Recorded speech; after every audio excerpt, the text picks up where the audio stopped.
Chapter 247. Mo youngster lowered his head to glance at the box the child was hugging. With a light snort, he reached out to take the box from her and tossed it onto a stool at the side. The child glared at him with round eyes. "Stinky brat, you're too rude. Why are your eyes so round?" Prince Mo chuckled and sat down with the child in his arms. "No matter how round your eyes are, you're still an expressionless little stoic."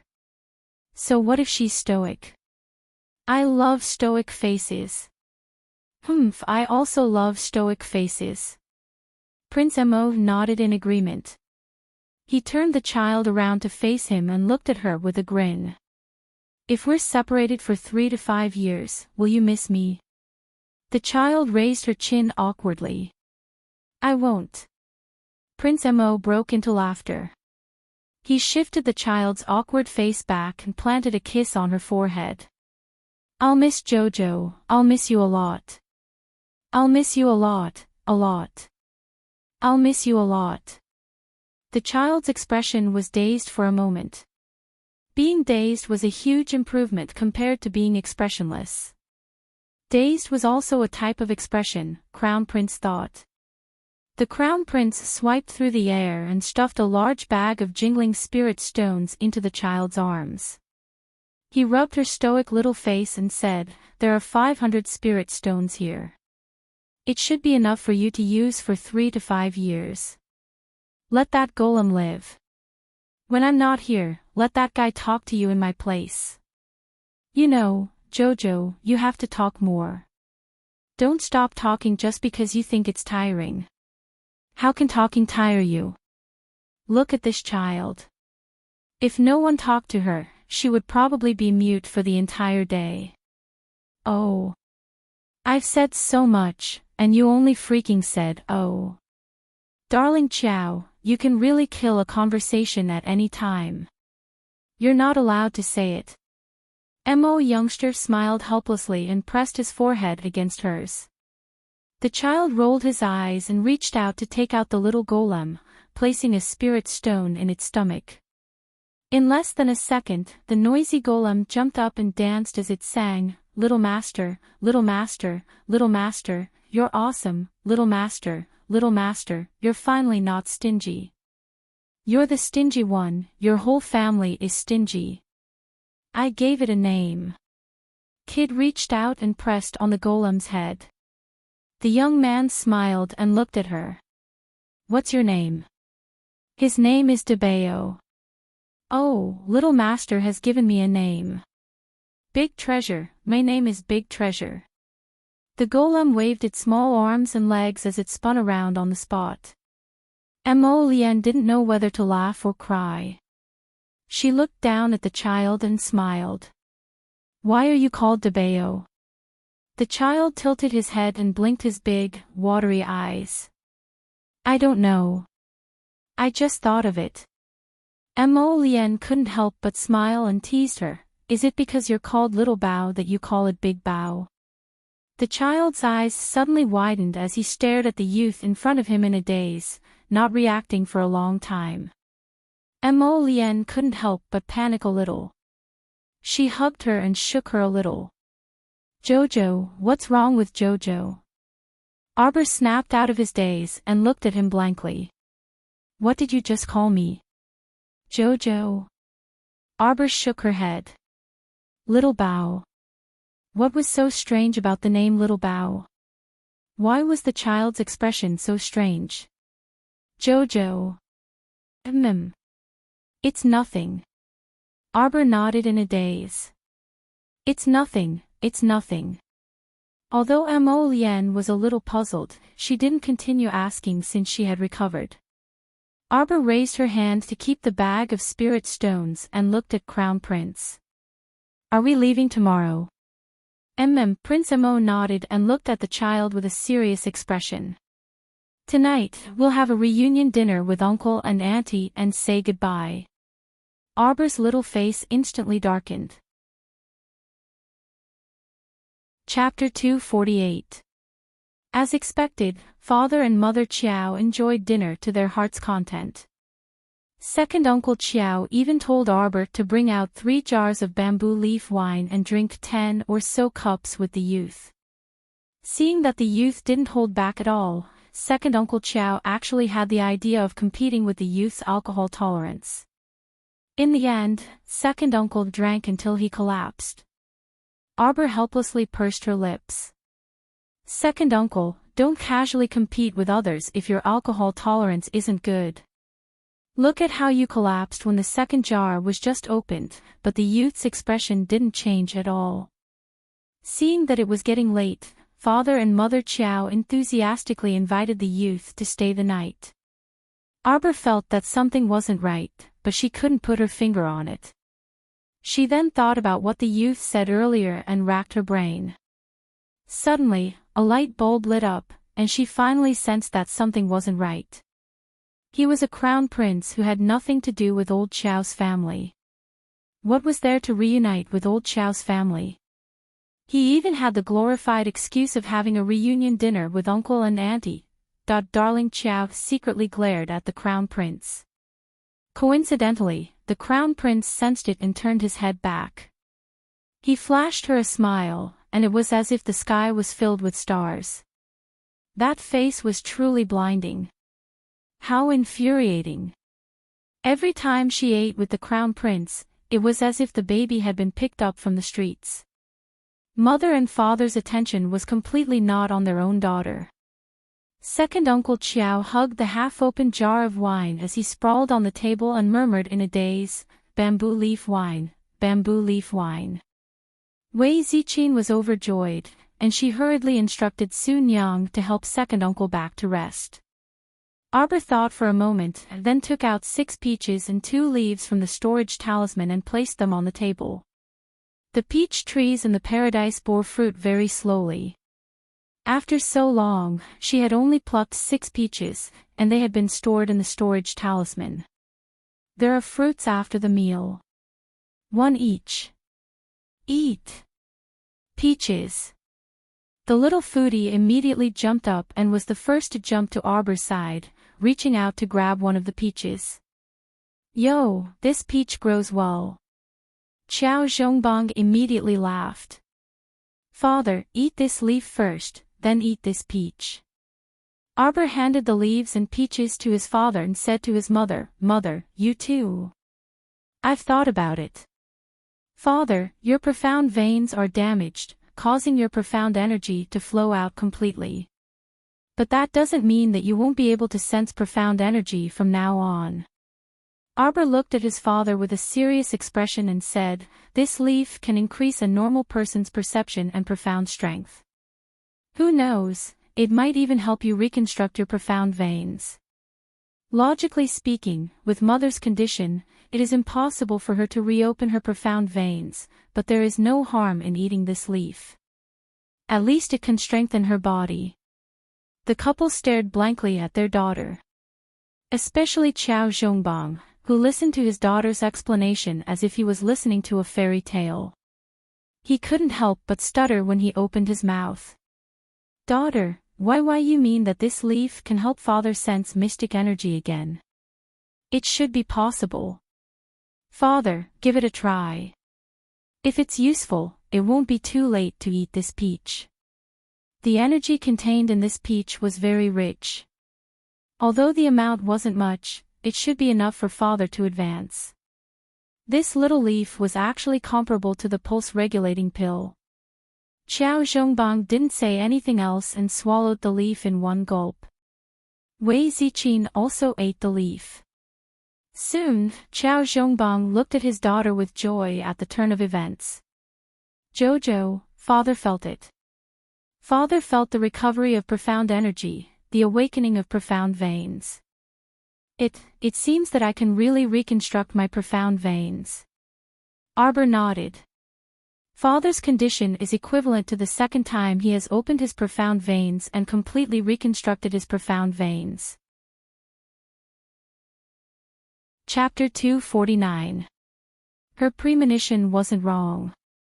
The leaf she snatched from the sapling was indeed useful to Xiao Zhongbang. "Daughter, father has to go into closed-door cultivation immediately. Take care of little Mo and arrange for him to rest. Xiao Zhongbang left this sentence and left in a hurry. Arbor couldn't help but want to roll her eyes. At such a critical juncture, father still couldn't abandon little Prince Mo and even instructed her to take good care of him, as if she had mistreated him. Mother, what do you think? Arbor looked towards her mother. However, Wei Ziqin had an odd expression as she looked back at Arbor and asked, Jojo, those mystic meridians. Are mystic meridians like thin and weak meridians? Can you feel a trace of special energy slowly swimming within? Arbor's eyes suddenly lit up. Mother. You've triggered your mystic meridians? Should be. Wei Ziqin nodded in astonishment. She knew her own body best. Back then, her family's miss had once said that she had no hope of triggering her mystic meridians in this lifetime and could only settle down as a normal person. Thus, she had never rashly asked to become a mystic cultivator. But today actually, dead on the side, Xiaohu's mouth had long gaped open so wide that a duck egg could be stuffed in. Today was truly too dazzling. In the beginning, eldest uncle felt that his mystic meridians were recovering and had hope of successfully repairing them. Now, it was even more exaggerated. Eldest aunt, who had never cultivated mystic energy, actually said that she had successfully triggered her mystic meridians. Just that tiny leaf, a leaf.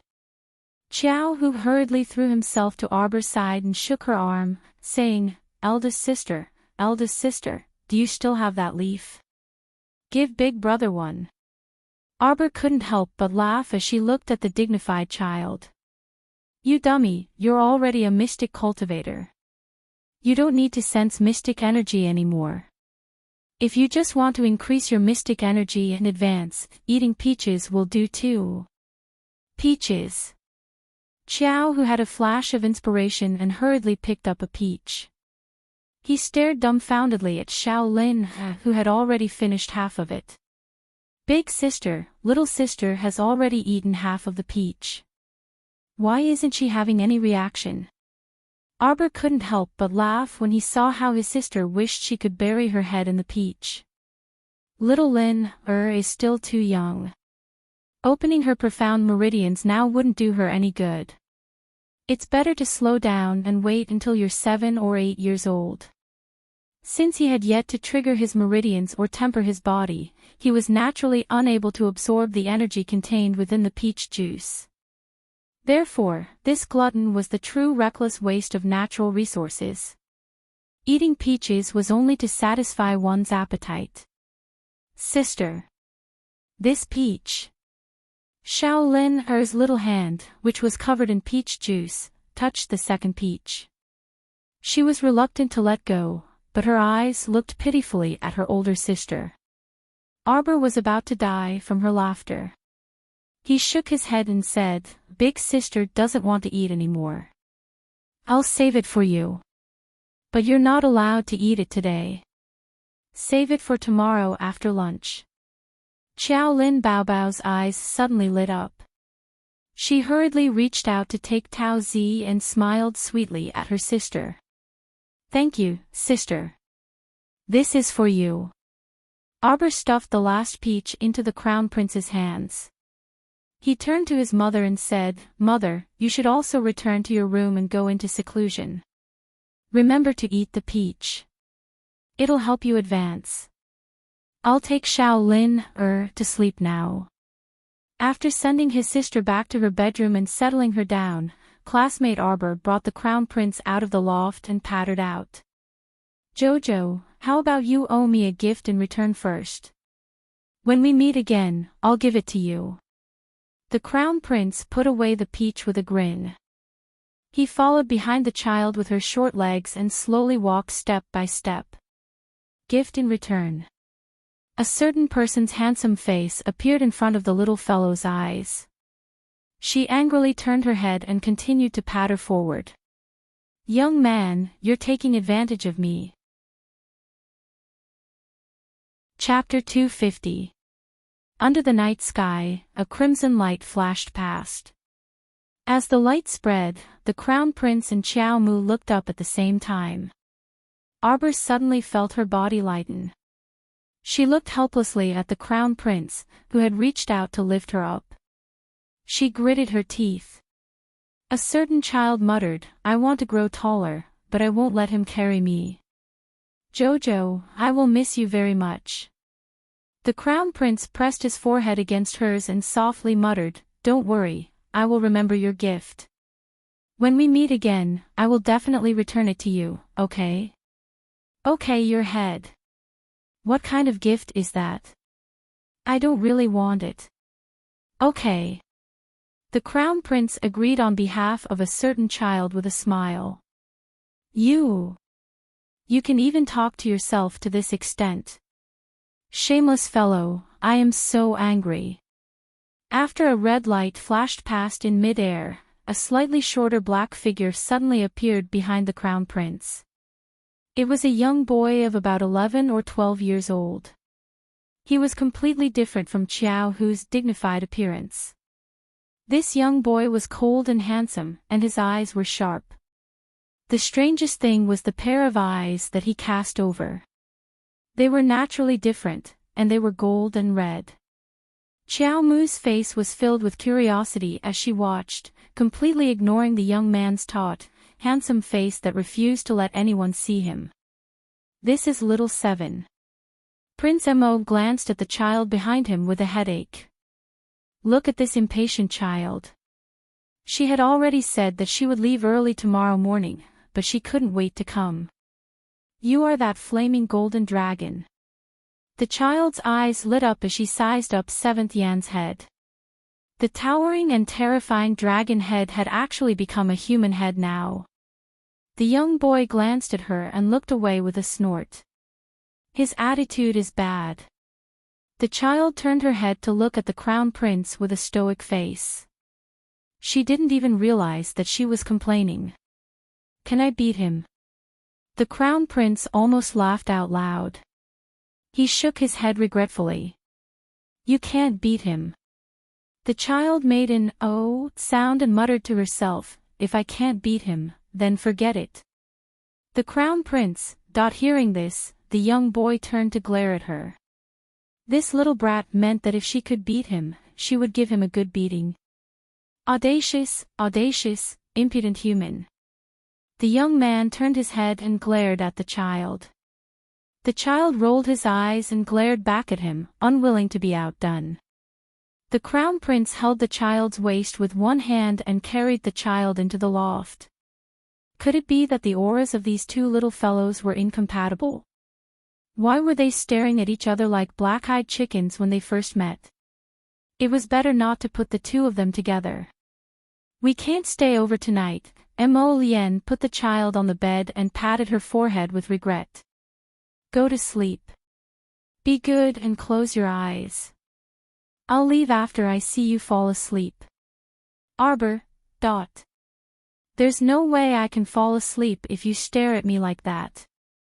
The Crown Prince patted her small body and said softly, Don't worry, I won't forget the gift in return. We'll meet again soon. When that time comes. The Crown Prince flicked his sleeves. Xiao Mu vaguely smelled a faint calming medicinal fragrance. Her long eyelashes fluttered, and she actually fell asleep. Mo Lien sat on the edge of the bed and stared at her in a daze for a while under the cold moonlight through a thin veil. Then, he got up and left. The door to the room closed with a creak. The young man's tall and slender back was elongated under the cold moonlight. He looked lonely and elegant, like snow. 7th Yan's figure flashed, and he transformed into a dragon and flew into the sky, circling and dancing under the cold moonlight. The Crown Prince leaped up and quietly stood on the dragon's back. He turned his head and gazed deeply at the small courtyard. Although he wasn't there, his heart yearned for it. We'll meet again, Jojo. The flaming golden dragon swept across the sky, illuminating the pitch-black horizon and sprinkling a sea of golden flames. Chapter 251. By the time Arbor woke up, it was already late in the morning. Hugging the thin blanket, she sat on the bed with a slightly lost expression. She actually slept quite well last night, but for some reason, she felt uneasy. In her hazy dream, she seemed to have seen the crown prince's figure leaving on a dragon.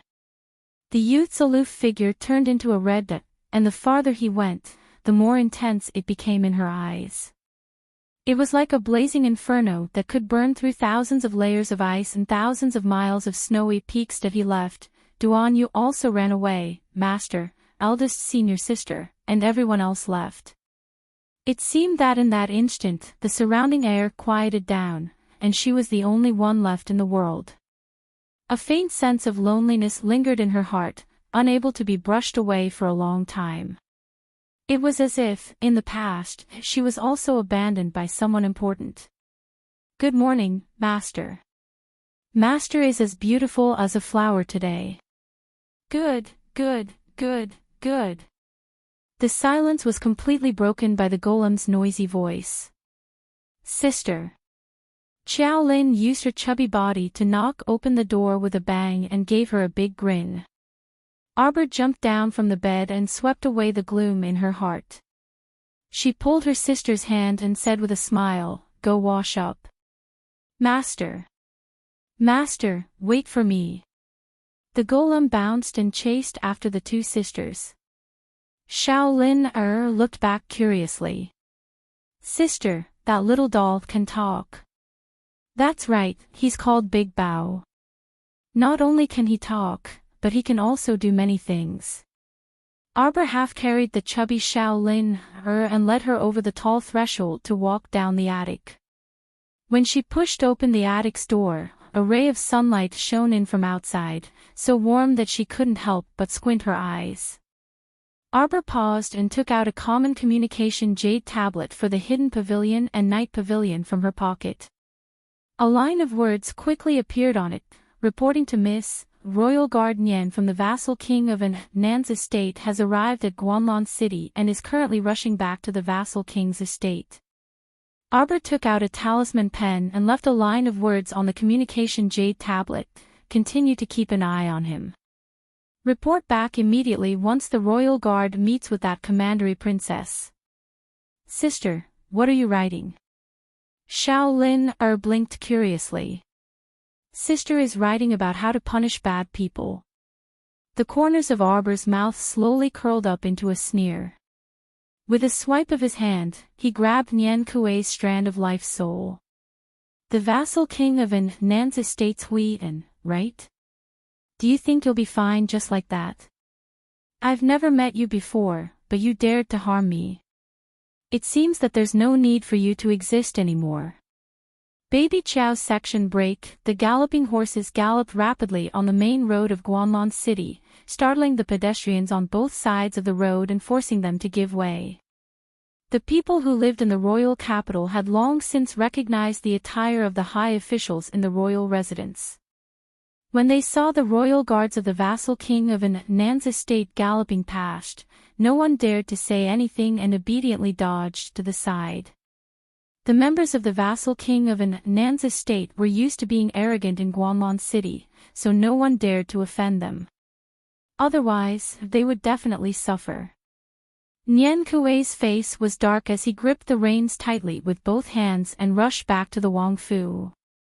When the horse arrived at the entrance of the estate, Nian Kuei leaped off the horse and tossed the reins to the manservant before hastily heading inside. He had to immediately report to the commandery princess that His Highness the Crown Prince had actually left the capital in the middle of the night to meet with that lowly commoner girl in private. He had even extracted a strand of Nian Kuei's soul for that girl. Utterly abominable. He had to ask the commandery princess to step in and take back that strand of his soul. Chapter 252. When Nian Kuei was led inside, Commandery Princess Hui was looking at herself in the mirror and trying on 2 new pieces of jewelry. Hearing the footsteps, the commandery princess did not even look up and asked nonchalantly, "Is it done? How is the little bitch's reaction after eating the medicine I gave her?" Nian Kuei's expression was a bit unsightly, and he suddenly knelt down on one knee. Commandery Princess, this subordinate was incompetent. Commandery Princess Hui and was startled, and she abruptly slammed her hand on the dressing table. She angrily glared at the kneeling Nian Kuei through the mirror. You mean, you failed? Nian Kuei was a level 7 body cultivator. How could he fail when he was sent to a small town to deal with a commoner? Hui Yan could not accept this kind of failure at all. She glared at Nian Kuei coldly and angrily. What exactly happened? Nian Kuei did not even dare to look up. He organized his words and quickly reported the matter. Hui Yan's face alternated between green and white. She pondered for a long time before coldly asking with a dark face, "You're saying that Brother Crown Prince cares about a 7 or 8-year-old brat?" Nian Kuei nodded repeatedly. That's right. His Highness the Crown Prince secretly left the capital for this girl, so Commandery Princess must already know about this. You ran into Brother Crown Prince in Shijiu City. Hui Yan's delicate face was so dark that water could drip from it. Yes. Good. Good, good. Commandery Princess Hui Yan clenched her teeth and cheered repeatedly. She instantly broke a jade bracelet woven with gold threads in her hand. Brother Crown Prince treated her like she was nothing and had never treated her well. She observed that his usual behavior kept people at arm's length, so she thought that he treated all women the same as he treated her. He was cold, noble, and unpredictable, like a clear stream in the mountains. He was so aloof that no woman could get close to him. However, she did not expect him to do something so outrageous. He abandoned state affairs, left the capital overnight, and disappeared for so many days just to see a commoner girl from a small town. She could not understand. She could not accept or agree with him. Brother Crown Prince's actions broke the fragile heart of a young girl. Hui Yan abruptly slapped the broken jade bracelet in her hand and said with gritted teeth, Nian Kuei, I want you to bring another group of people to Shijiu City. This time, I'm going to kill this bitch. She doesn't know what's good for her and doesn't know the immensity of heaven and earth. Did she think that a slut like her would be able to become a phoenix one day? I will never let her get what she wants. Princess. The Crown Prince extracted a strand of my soul and gave it to the young lady. I'm afraid I'm not up to the task. Princess, please help me plead with the Crown Prince and ask for my soul back. Hui Yan's eyes suddenly widened. From the mirror, she could see that Guard Nian, who had been chattering, suddenly swelled up like a bulging ball. No. Commandery Princess Hui Yan simply could not imagine the impact of a 7th-layer body cultivator's self-detonation at such a close distance. She took a step forward, intending to escape. Nian Kuei's body suddenly exploded. The loud noise even traveled out of the vassal king of Nan's estate and shook half of the capital. Whether it was the peddlers setting up their stalls, the people chatting loudly with their neighbors, or the hurried passers-by on the street, all of them froze in that instant and looked back in shock in the direction of the vassal king of Nan's estate. The earth trembled continuously from the tremors. The terrifying impact of the explosion destroyed more than half of the Commandery Princess's boudoir in the center of the vassal king of Nan's estate. Even many trees in the back garden were forcefully snapped. Chapter 253. In the southern study of the Eastern Palace. A heavy atmosphere spread among the officials. The officials looked at each other as they watched His Highness the Crown Prince, who was reading memorials with his head lowered, sitting behind the desk. No one wanted to be the first to speak up. I heard that everyone has been quite lively recently. Quite a few memorials to impeach me have been sent to the Queen Dowager. The Crown Prince looked up at everyone as he flipped through the memorials. The Marquis of Stability, Zhao Xing, stood outside the crowd and looked up at the sky with an aloof expression. He was taut and didn't say a word. Behind the Marquis of Stability was naturally a group of people from the Crown Prince's faction led by him. They were all shooting murderous looks at their colleagues around them. Who told you to be smug and jump around? Humph.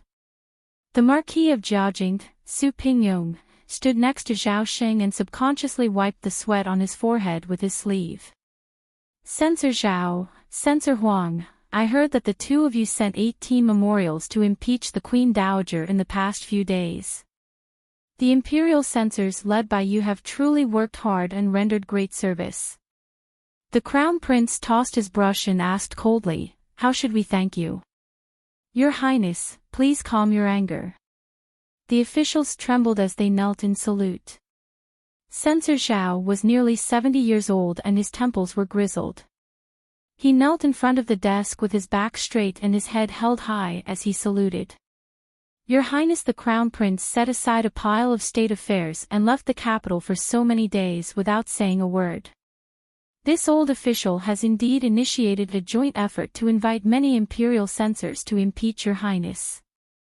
If Your Highness wants to blame us, this old official is willing to bear all the responsibility and accept any beating or punishment. Even if you want this old official to resign and leave the capital, this old official still has to say it. Your Highness's actions are indeed inappropriate. The great king went to Mount Hong to pray for the people and entrusted state affairs to Your Highness. How can Your Highness act rashly and ignore state affairs? The Crown Prince stared at the old man for a while before snorting. The old officials who were on good terms with Censor Zhao all broke out in cold sweat for the old man. This Crown Prince looked gentle and kind on the surface, but in reality, he was very eccentric when it came to handling matters. It was very likely that he had secretly dealt with this old man. He even dared to make a move on the great king's favored consort, let alone an old man. Let them take a look. Crown Prince unexpectedly didn't get angry. Instead, he tossed out this cold sentence. Shao 11Z immediately stepped forward and handed out something like a list, as well as a blueprint. The ministers passed it around and read it. Everyone was surprised. So His Highness received news that a large amount of supplies had appeared in Qinghe town. That's why he immediately led his men there.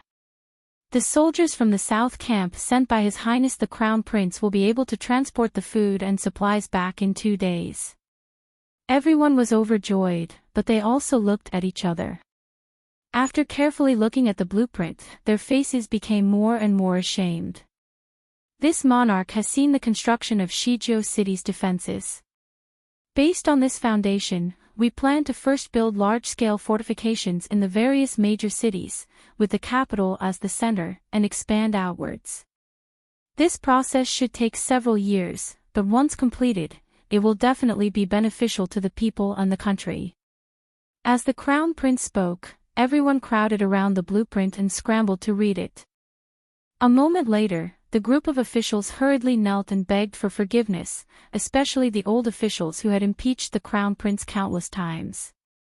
Their faces were filled with shame. So it turned out the Crown Prince had left the capital to do something big. See, without a word, the food had been transported back. After inspecting the construction of Shijiao City's defenses, he also had a plan for the future defenses of Mo Kingdom for the next several years. This subject is ashamed. The Crown Prince raised his phoenix eyes and coldly swept his gaze over the group of officials. Rise. This monarch hopes that all of you will think carefully before you do anything in the future. Don't be hot-headed and be used by others for nothing. This subject was muddle-headed. Before Censor Zhao could kneel and beg for forgiveness, the Crown Prince waved his hand at him. Censor Zhao was about to speak with shame on his face when a loud sound suddenly spread through half of Guanlon City. Mo Lian's lips curled into a smile. Chapter 254. Your Highness, Your Highness. The steward eunuch, Gong Chang'an, ran inside in a panic and rolled to the ground. Something big has happened, Your Highness. Just now, someone from the vassal king of Nan's estate self-detonated and attacked Commandery Princess Hui An.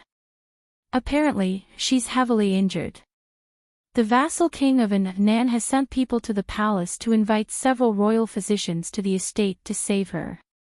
The crown prince's expression was indifferent.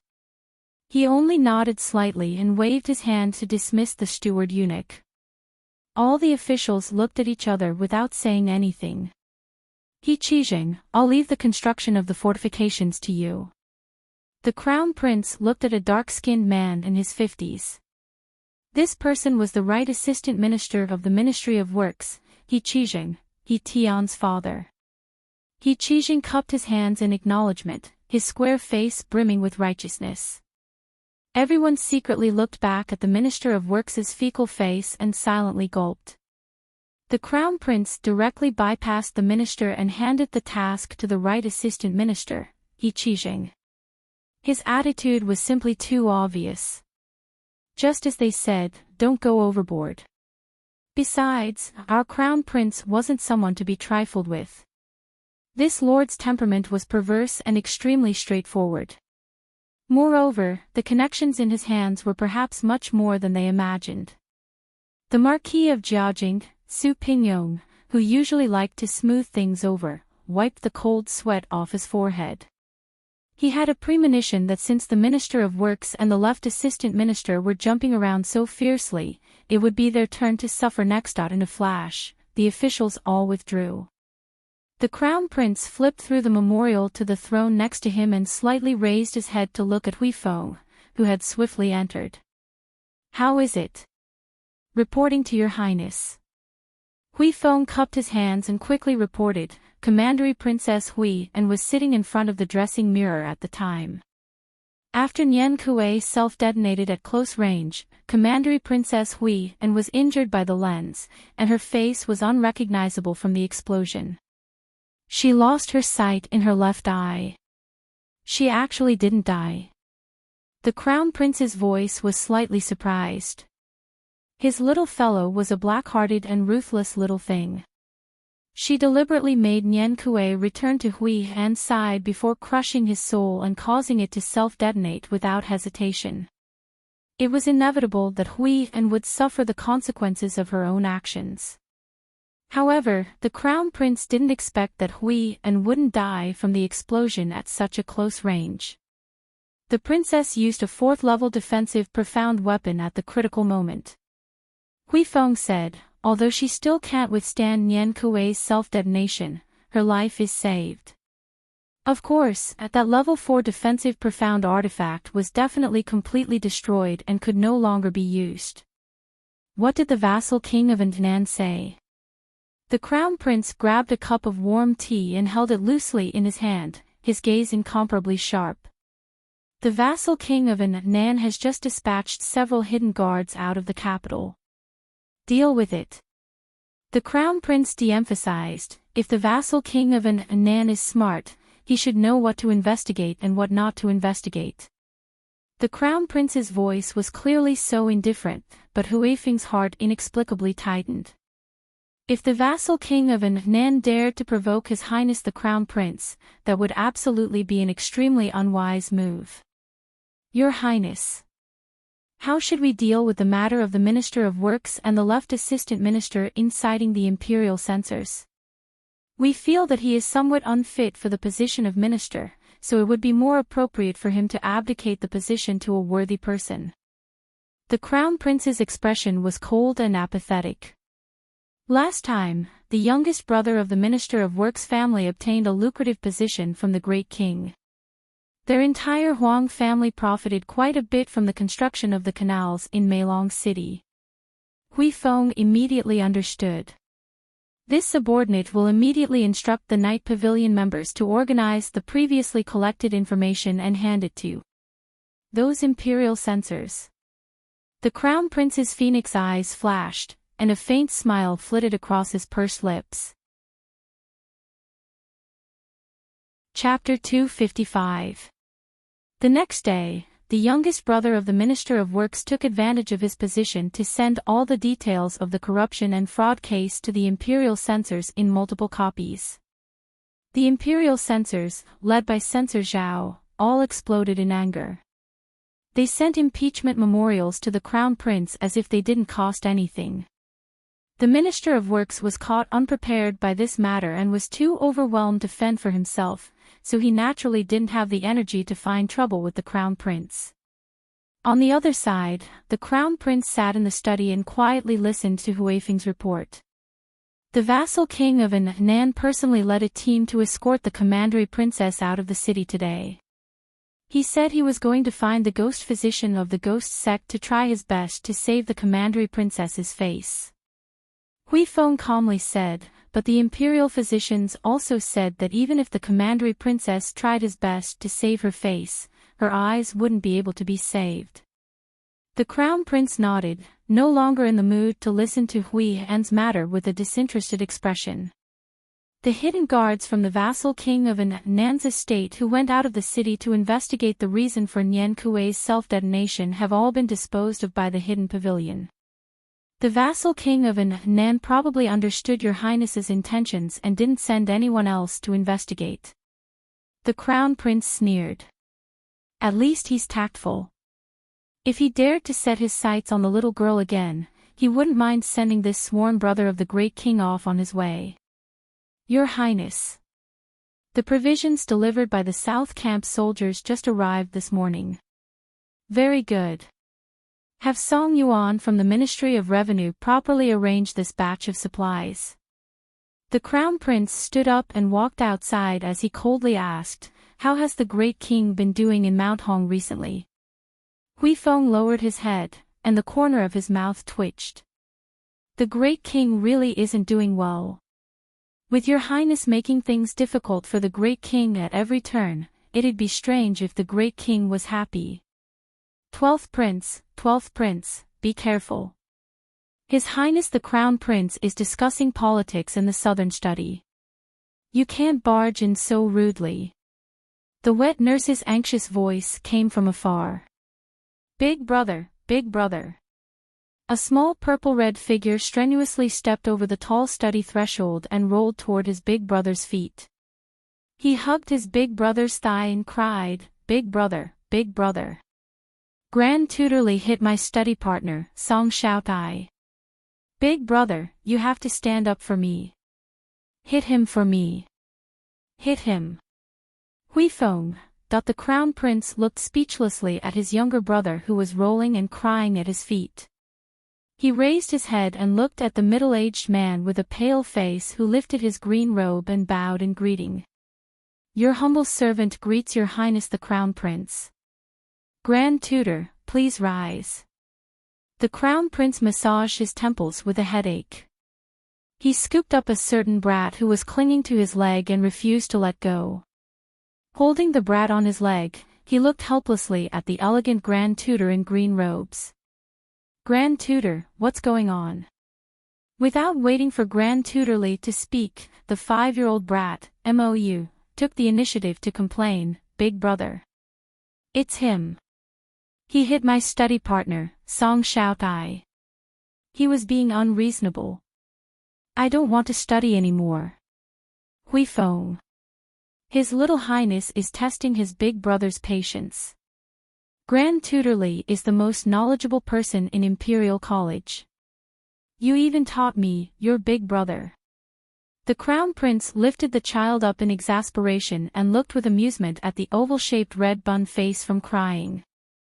What did you do that the Grand Tutor is punishing you and even implicating the third young master of the Minister of Revenue? Your Highness the Crown Prince, it's Xiaoye's fault. It was Xiaotai who was playful and took his 12th highness to skip class. The 7-year-old Song Xiaotai lowered his head in shame. Mou immediately jumped up and covered his head with one hand. He shook his head and said, Big brother, your head hurts from studying every day. Can I not study anymore? The Crown Prince smiled gently at Mou. Not only will you have a headache today, but your hands will also hurt, and your butt will hurt even more. Someone, bring me a ferule. Xiao 11 Z covered his mouth with his hand. Chapter 256. Little Mou's hand was hit twice by His Highness the Crown Prince, and he cried for a full 15 minutes. Seeing that no one was paying attention to him, he stopped wailing and sniffled as he wiped his tears with a small handkerchief. At the same time, he secretly peeked at his big brother, who was reviewing memorials behind the desk. "Give His 12th Highness some water to moisten his throat." The Crown Prince put down his brush and instructed coldly. Little Mou felt a prickling pain in his red hand when he held the cup, and his tears fell pitter-patter. When Big Brother got angry, he didn't even look at Little Brother. So scary. Little Mou shuffled his little butt and jogged to the Crown Prince's side. He hugged his thigh and begged to be petted, whining pitifully, Big Brother, I was wrong. I'll definitely study hard in the future and won't drag Xiaotai out to play anymore. I won't contradict the Grand Tutor anymore. I'll definitely be obedient and won't cause trouble. I'll be a good child. Don't be angry, Big Brother. The Crown Prince glanced back at him and reached out to place him on the desk. He looked at Little Mou with a serious expression and said, You have to remember. Big Brother's burden will be handed over to you sooner or later. In the future, Mother will also need you to take care of her. You have to be a responsible man. He muttered to himself for a while before saying softly, Big Brother will leave sooner or later. Little Mou hugged his big brother's arm and shouted, No, I won't let Big Brother leave. Big Brother, where are you going? Take you with you. And Mother Empress, let's go together. There was no way to communicate with a little brat. The Crown Prince flicked the little brat's head. In 2 days, Big Brother will test your homework. If it's still a mess, just you wait. You made your big brother lose face in front of the Grand Tutor. Big Brother will definitely make you lose even more face. Little Mou's round face was completely scrunched up. He originally wanted to pretend to cry, but when his gaze fixed on a corner of the desk, his voice abruptly stopped. The little brat crawled forward on the desk, his little hand reaching for a fresh and red peach at the corner of the desk. Big Brother, is this for you to eat? Not really. Prince Mou mercilessly took the peach from Mou's hand. His face was calm, as if he did not realize that he was bullying a child. Mou's eyes suddenly widened as he turned his head to look at his elder brother in disbelief. Usually, if there was anything delicious or fun, Big Brother would give it to him. As long as he asked Big Brother would definitely give it to him. Why didn't she give him Tao today? This must be a fake Big Brother. Big Brother, I want to eat peaches. Mou continued to work hard for his own welfare. No. The Crown Prince stood up and locked the delicious-looking pink and tender peach into a jade box. Mou's eyes instantly widened. Big Brother was so stingy as to lock a peach in a jade box. She wouldn't even spare him a glance. Big Brother doesn't like you anymore. This piece of news was like a bolt from the blue, reverberating in Mou's mind. The child suddenly felt that there was nothing left to live for. He collapsed on the desk with his arms and legs spread out. When Mo Lien turned around and saw the little brat's state, he almost burst out laughing. He walked over and nudged his little brother to the side of the desk. Don't obstruct Big Brother's governance. Big Brother, why can't you eat that peach? The little brat inquired. Chapter 257. Prince Mo completely ignored his younger brother's paralyzed appearance and chuckled softly as he flipped through the memorial in his hand. Because Darling Chow gave this to your big brother. Mo scrambled up from the desk and blinked, looking like he wanted to get to the bottom of this. Who's Darling Chow? She's 2 years older than you. She's a little girl. Prince Mo didn't even look up. Then what about her studies?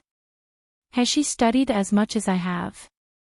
Mou sat on the Crown Prince's desk and continued to ask curiously.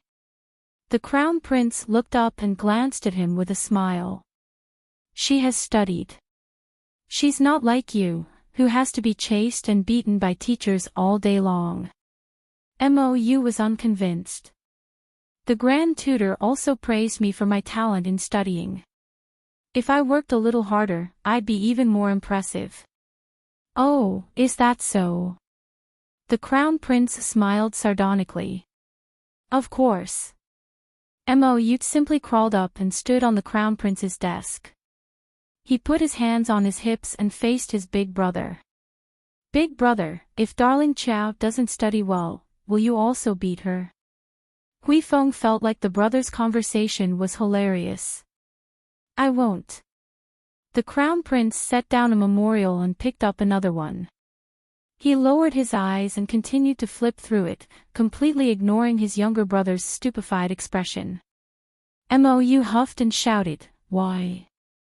Big brother, aren't you treating her too differently?" Mou was very unconvinced. You're a boy, and she's a girl. You can take a beating, but she can't. The Crown Prince had an indifferent expression. Pfft. Xiao 11Z really couldn't hold it in and sneaked a look at Mou, who looked like he'd been dealt a blow with his large, dark eyes. Big brother, you're biased. Mou was angry. He tilted his head in thought and suddenly asked, Big brother, is darling Qiao my sister-in-law? If she wasn't his sister-in-law, Mou couldn't figure out why his big brother treated her so well. How could she not be beaten if she didn't study well? Unlike him, not only would he be scolded by the Grand Tutor if he didn't study well, but he would also be beaten by his big brother. Just thinking about it made him feel like was adopted. Prince Mo's hand that was flipping through the memorial paused for a moment. He raised his head to look at Mou's solemn expression and couldn't help but laugh. You've become smarter. Mou suddenly realized that when Big Brother said this, there seemed to be the light of shattered stars flickering in his eyes. He seemed to be in an extremely good mood. Little Mou hurriedly jumped into his big brother's arms. Big brother, when can I see sister-in-law? Do you still have any more peaches with you? Will she be willing to let me eat it? When Huifeng heard this as he walked out the door, he almost tripped and left with an exasperated expression. We will meet. The Crown Prince murmured softly, his voice as gentle as water. Crown Prince's family division line darling Qiao spent the past 2 months comfortably. Without any unnecessary people to disturb her, she would spend the day with her family and go into seclusion to practice martial arts at night. She even asked City Lord Gu to buy blank talisman paper from all over the city. In this way, he managed to purchase more than 500 blank talisman papers and exchanged them for 50 kilograms of rice. The 2 talisman shop owners were unable to contain their joy. In the middle of September, Mother gave birth a few days earlier than in her previous life. The birth process was smoother than darling Qiao had imagined. In this life, Mother's health was very good, and she had also entered the ranks of mystic cultivators recently. Although she was only a level 2 mystic cultivator at the moment, her constitution was naturally much better than normal people's. In addition, the Qiao family had made early plans this time. The midwife had been brought over to live in the Qiao family a few days in advance, waiting for Mother's fetal movements so that she could deliver the baby at any time. As a result, there really weren't any accidents. When the midwife who delivered the baby carried little brother out with a smile on her face to announce the good news, Arbor's gentle gaze landed on little brother's swaddling clothes. Xiao Sen, we meet again. Chapter 258. For the past 2 months, Arbor's cultivation had remained at the initial success stage of level 4 Mystic Cultivator and hadn't had any major breakthroughs. Entry, gradual success, initial success, phenomenal success, and peak could be said to be the common cultivation stages for Mystic Cultivators. Mystic cultivators below level 7 might not place too much importance on these small stages of cultivation.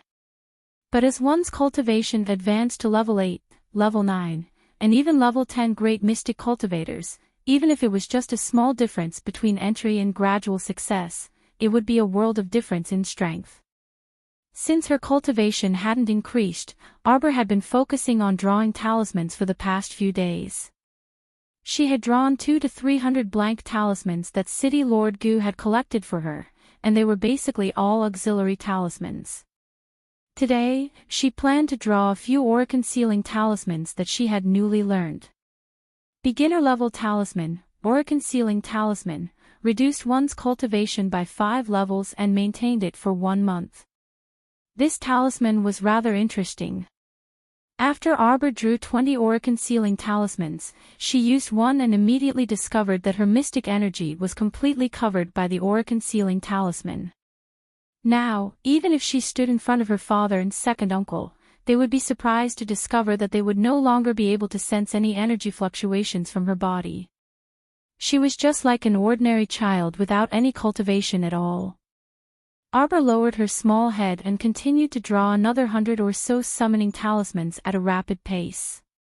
She stored the remaining 120 blank talismans in her purple storage talisman and kept them close to her body.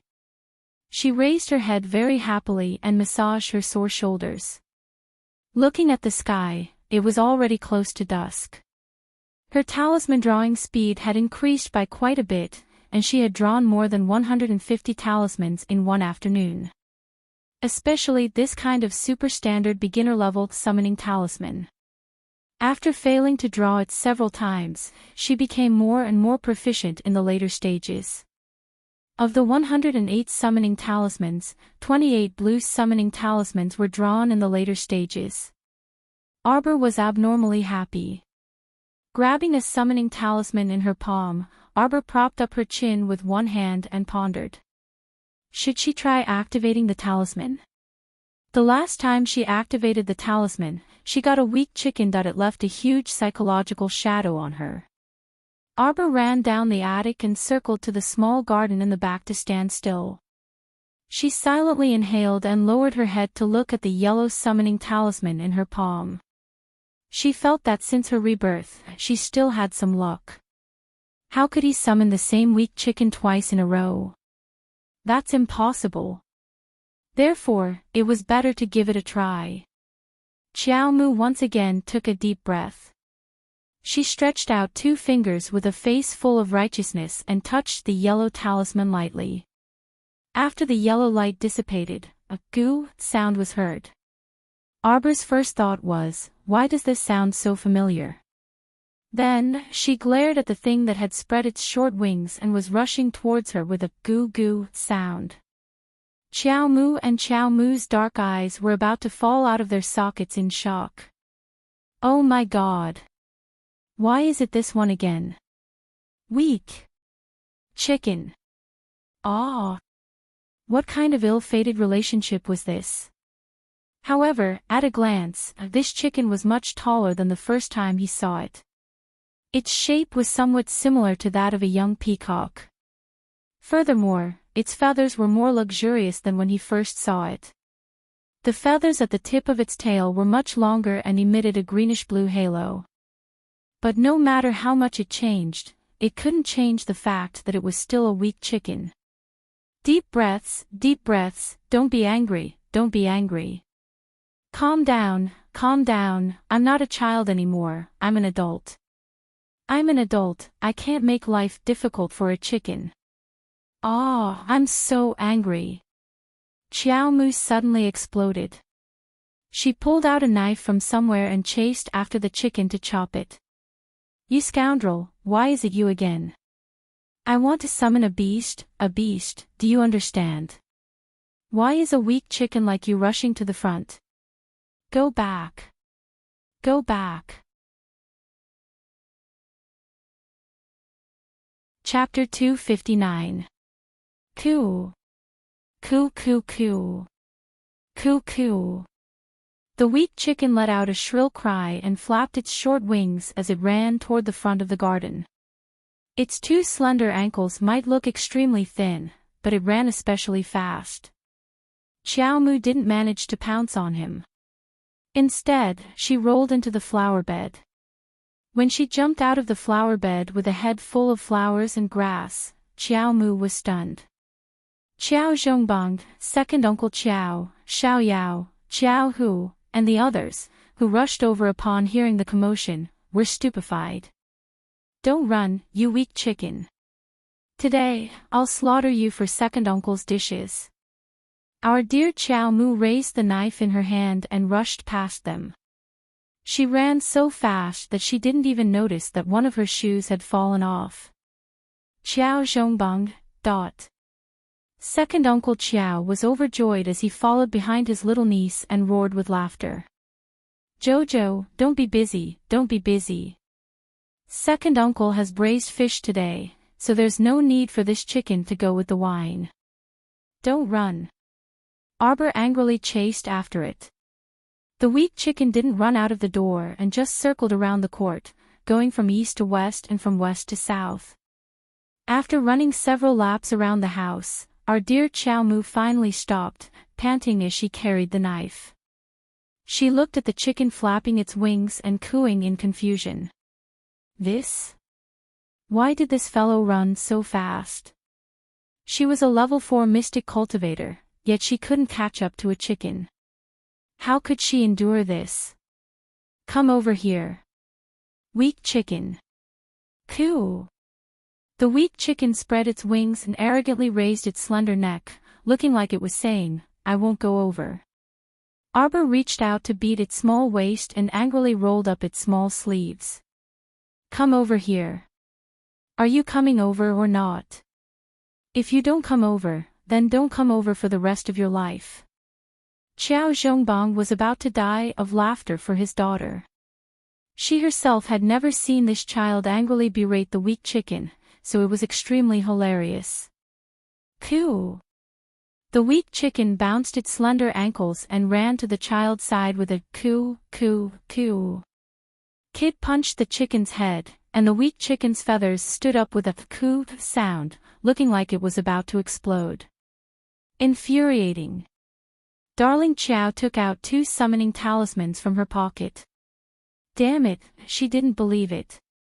She wanted to summon 2 more times to see if this random summon could summon something more reliable. He continued to use 2 summoning talismans. Arbor stood in front of the small flower bed and looked around for a long time. "Ha! Why is there nothing?" It was indeed a deceptive talisman. At this time, Newbie raised its slender claws. Arbor glanced at its claws and saw a small golden engraving of the word "summon." Immediately, a basin of cold water was poured from head to toe. Her little face instantly turned black with anger. She grabbed the chicken by the neck and said angrily, "You rascal, don't tell me you want to tell me. I summoned it 3 times in a row, and it all happened to you. Doesn't that mean?" She had summoned this weakling 3 times in a row. This weak chicken had to stay by her side for at least 3 days. Ah! The weak chicken very sensibly nodded its head, and then the child kicked it into the flower bed. During dinner, Kid's entire body was shrouded in a layer of low pressure. Qiao Zhongbang and second Uncle Qiao wanted to laugh, but they could only restrain themselves and try not to make a sound. They held their bowls and lowered their heads, their shoulders trembling slightly. That weak chicken strongly wanted to be brought to the table and even had Xiao Yao bring a wide stool to sit next to Kid. The chicken gracefully nodded its head and pecked at the rice grains on the plate.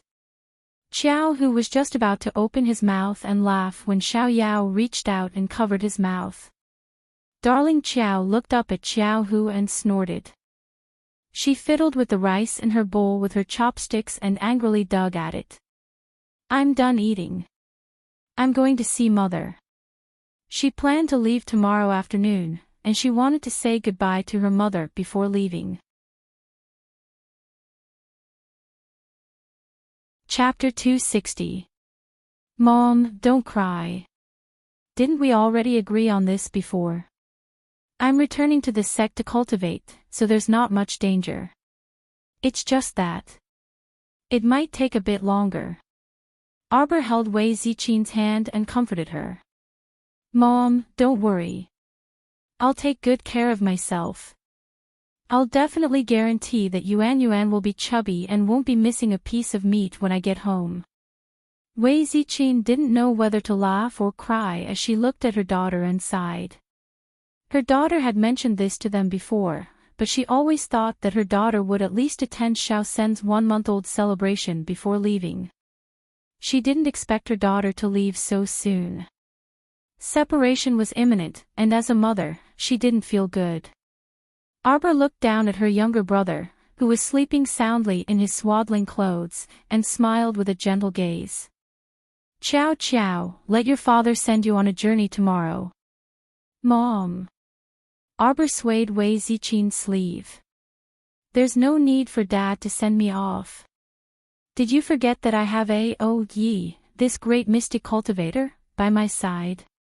Qiao Zhongbang recovered his mystic cultivator status 2 months ago, and his cultivation even increased by 1 level after eating the peach. He was now a level 6 mystic cultivator. With her father, a level 6 mystic cultivator, holding down the fort at home, Arbor felt more at ease when he left. Mom, is there enough food at home? You child, you just love to worry. Mom already told you it's enough. The 30 talismans you gave Dad, Mom, and second uncle are all filled with food. The leftover food in the kitchen is enough to last us for more than half a year.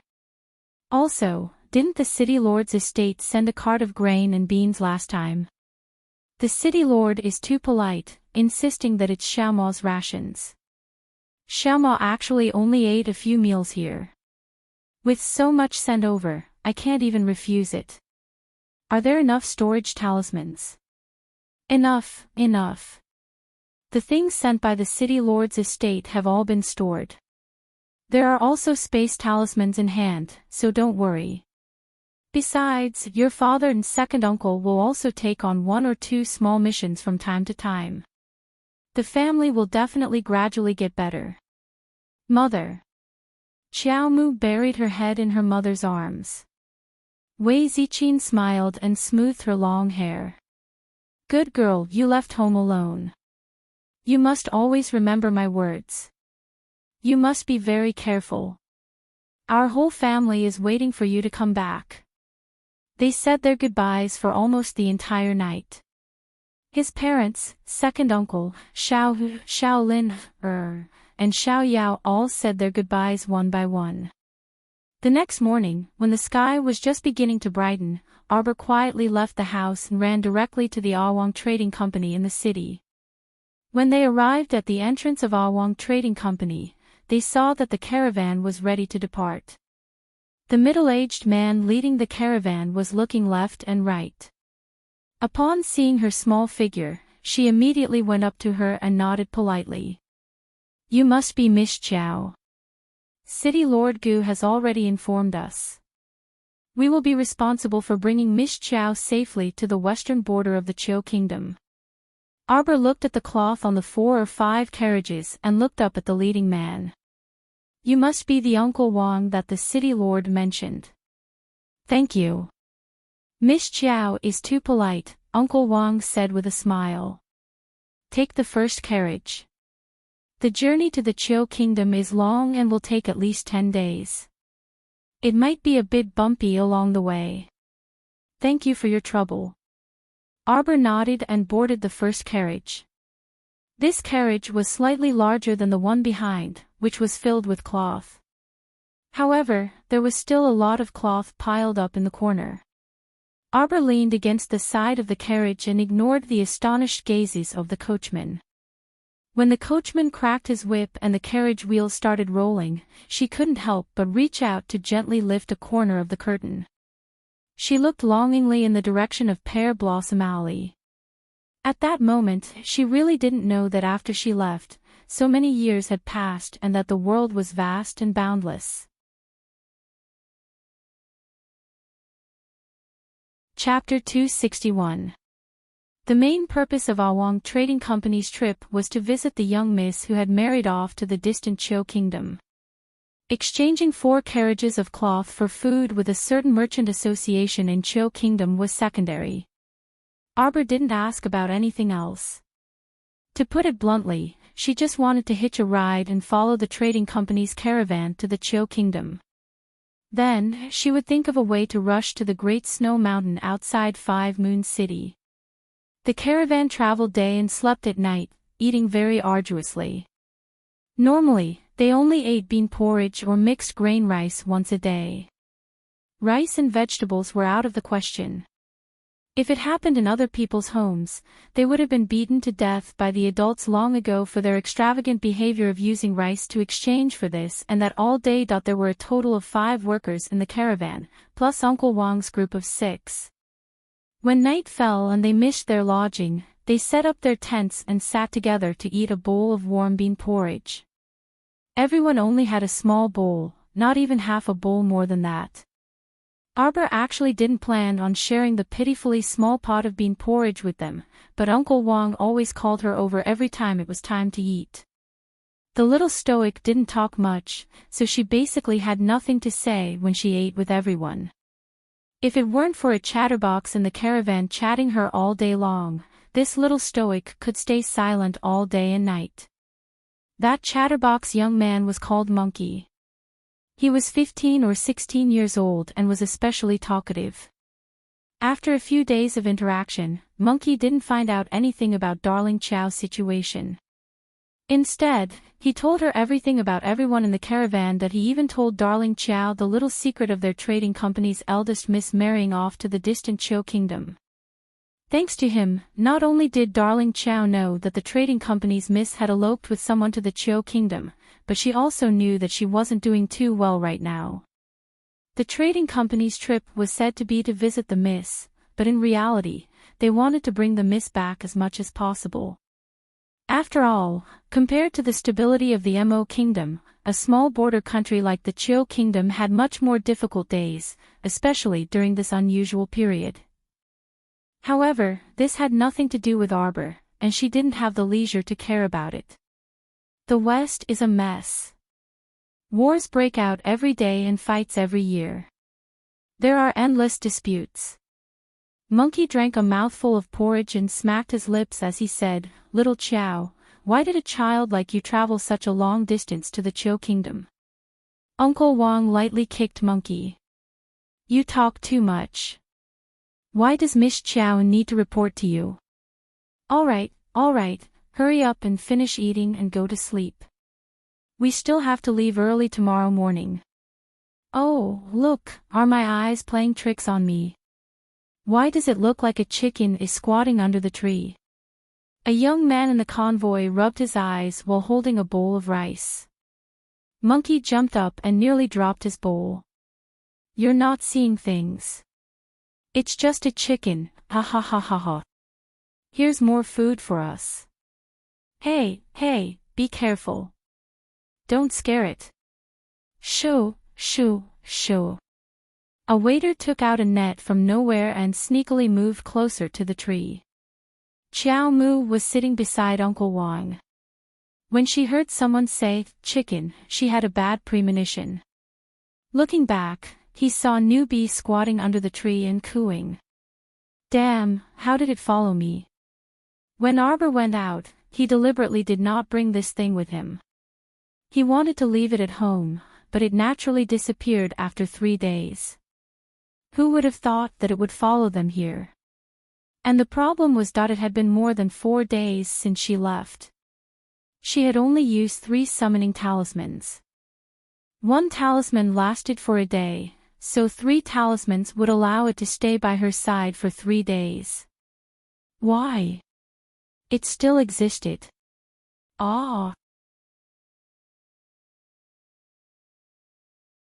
Chapter 262. Cuckoo. Weak Chicken vigilantly flapped its short wings as it watched the 3 humans who were trying to outflank the tree. Did they think that it couldn't tell that the 3 words, "my food," were written greedily in these 3 humans' eyes? Arbor face-bombed and speechlessly turned its small face away. She didn't need to look to foresee Monkey's 3 lamentable fates that even she, a level 4 mystic cultivator, couldn't catch up to Weak Chicken, so those 3 fellows could forget about it. Ah, cuckoo! Clack! Weak Chicken suddenly jumped up as if its feathers were standing on end. It flapped its wings and dashed away, its long and slender claws practically as fast as lightning. A whirlwind blew past the 3 dumbstruck workers. Fuck! Was this the speed that a chicken could exhibit? The 3 workers turned around in unison, and one of them quickly walked forward with a net to catch Weak Chicken on the ground. Weak Chicken flapped its small wings and kicked the worker in the net with its long and slender claws. Don't be fooled by its slender and long claws. When it kicked the worker's back, it sent him, who was so big, flying into the air. A big horse fell to the ground, and before he could react, his head was stomped by 2 chicken feet. Bam, bam, bam, bam. Weak Chicken flapped its wings and fiercely beat the worker's head. Darling Chow covered her eyes with one hand, practically unable to continue watching. Uncle Wong hastily jumped up and waved at the 3 workers, anxiously saying, come back, hurry and come back. How was this a freaking meat chicken to add to the meal? This was simply a violent beast. Monkey hastily ran forward with another person and dragged the pitiful person under the chicken's claws back with a mop. Along the way, the person was forcefully slapped by the chicken's wings several times, and the left side of his face was red and swollen. Cuckoo! Weak Chicken suddenly spread its wings at the crowd. Arbor's expression changed slightly, and she pushed aside a worker who was standing next to her. She roared at everyone, hurry and get out of the way. Everyone rolled and crawled in all directions. A water pillar, like a rainbow piercing through the moon, slid past the monkey with a whoosh and pierced through the old tree behind him, leaving behind a bowl-sized hole in the middle of the tree. The water column rushed past, and in less than a second, the tree split into pieces with a bang. The top half of the giant tree fell down and smashed towards the tents. There was a loud boom, and the entire ground trembled a few times. Xiao Mu's small face instantly turned pitch black after the tent she had set up was completely smashed. Get over here! Darling Xiao roared in fury. The Weak Chicken shrunk its neck, but it still braced itself and flapped its short wings, running in front of the child. Who allowed you to follow me? The child was so angry that he picked up a tree branch thicker than his thigh and threw it at the Weak Chicken. Don't run, you dead chicken. Who told you to get into trouble? Who told you to do bad things? Uncle Wong was speechless. He thought back to when City Lord Gu greeted him and smiled meaningfully at him. Don't be fooled by Miss Chiao's young age. You don't need to worry about anything on this journey. Now that he saw the little girl pick up such a thick tree branch effortlessly, Uncle Wong finally believed City Lord Gu's words. Clack! Cuckoo! The Weak Chicken flapped its wings vigorously, flying up and down in one moment. It jumped onto the monkey's head, scaring him to the ground. The next moment, it jumped onto the carriage and cooed on the roof. In the end, Darling Xiao was exhausted from the chase. Her little face flushed red, and she glared fiercely at the chicken. You! Hurry and disappear. The Weak Chicken sensibly raised a chicken claw in front of her. The golden summon character was engraved on it, and it sparkled in the night. Chapter 263. Bao Bao is so angry. God is too deceitful. After the talisman effect ended, no matter what kind of beast it was, whether it was an ordinary beast, a high-level mystical beast, or even a demonic beast, or even a demonic plant, any summoned creature should have disappeared along with the end of the time. Why didn't this chicken scram? The last time she summoned it, it only existed for a day and then scrammed. And this time, even if she used 3 summoning talismans, it only corresponded to 3 days. The talisman effect should have ended 3 days ago. Why didn't it scram? Little Chow Mu was exhausted as she slumped on the mattress in the carriage. She didn't even want to look at a certain chicken that was also slumped beside her with its claws curled up. Master, little master, what's this chicken's name? Usually, Arbor rarely let the little golem out in front of others to avoid that chatterbox monkey asking questions. She wasn't a talkative person.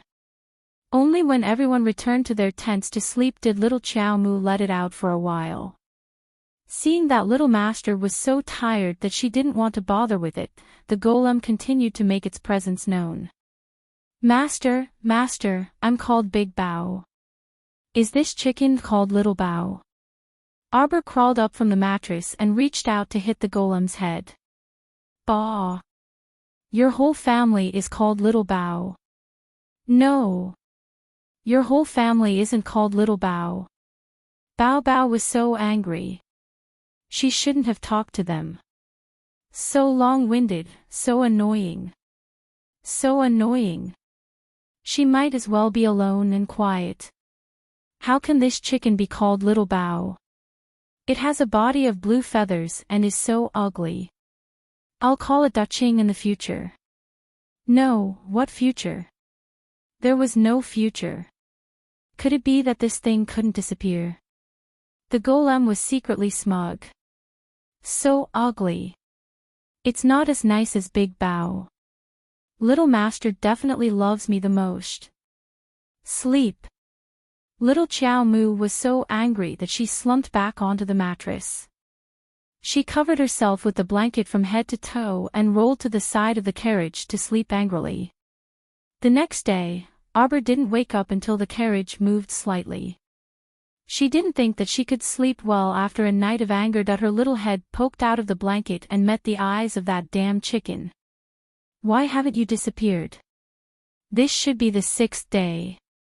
Little Chow Mu pointed at the chicken with a strange look in her eyes. Coo!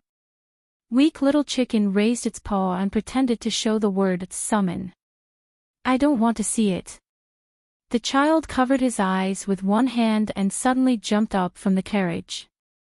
His head hit the carriage with a dong sound, and he was in so much pain that tears were about to flow out.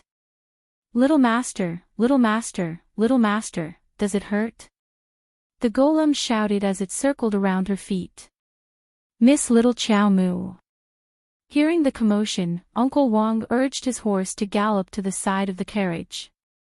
We have to leave the Mo Kingdom's borders before sunset. Emichim, let's continue on our way. Chow Mu rubbed her small head and glared fiercely at the cowering weakling. Was it because she had used 3 summoning talismans in a row that the talisman's power and time did not match?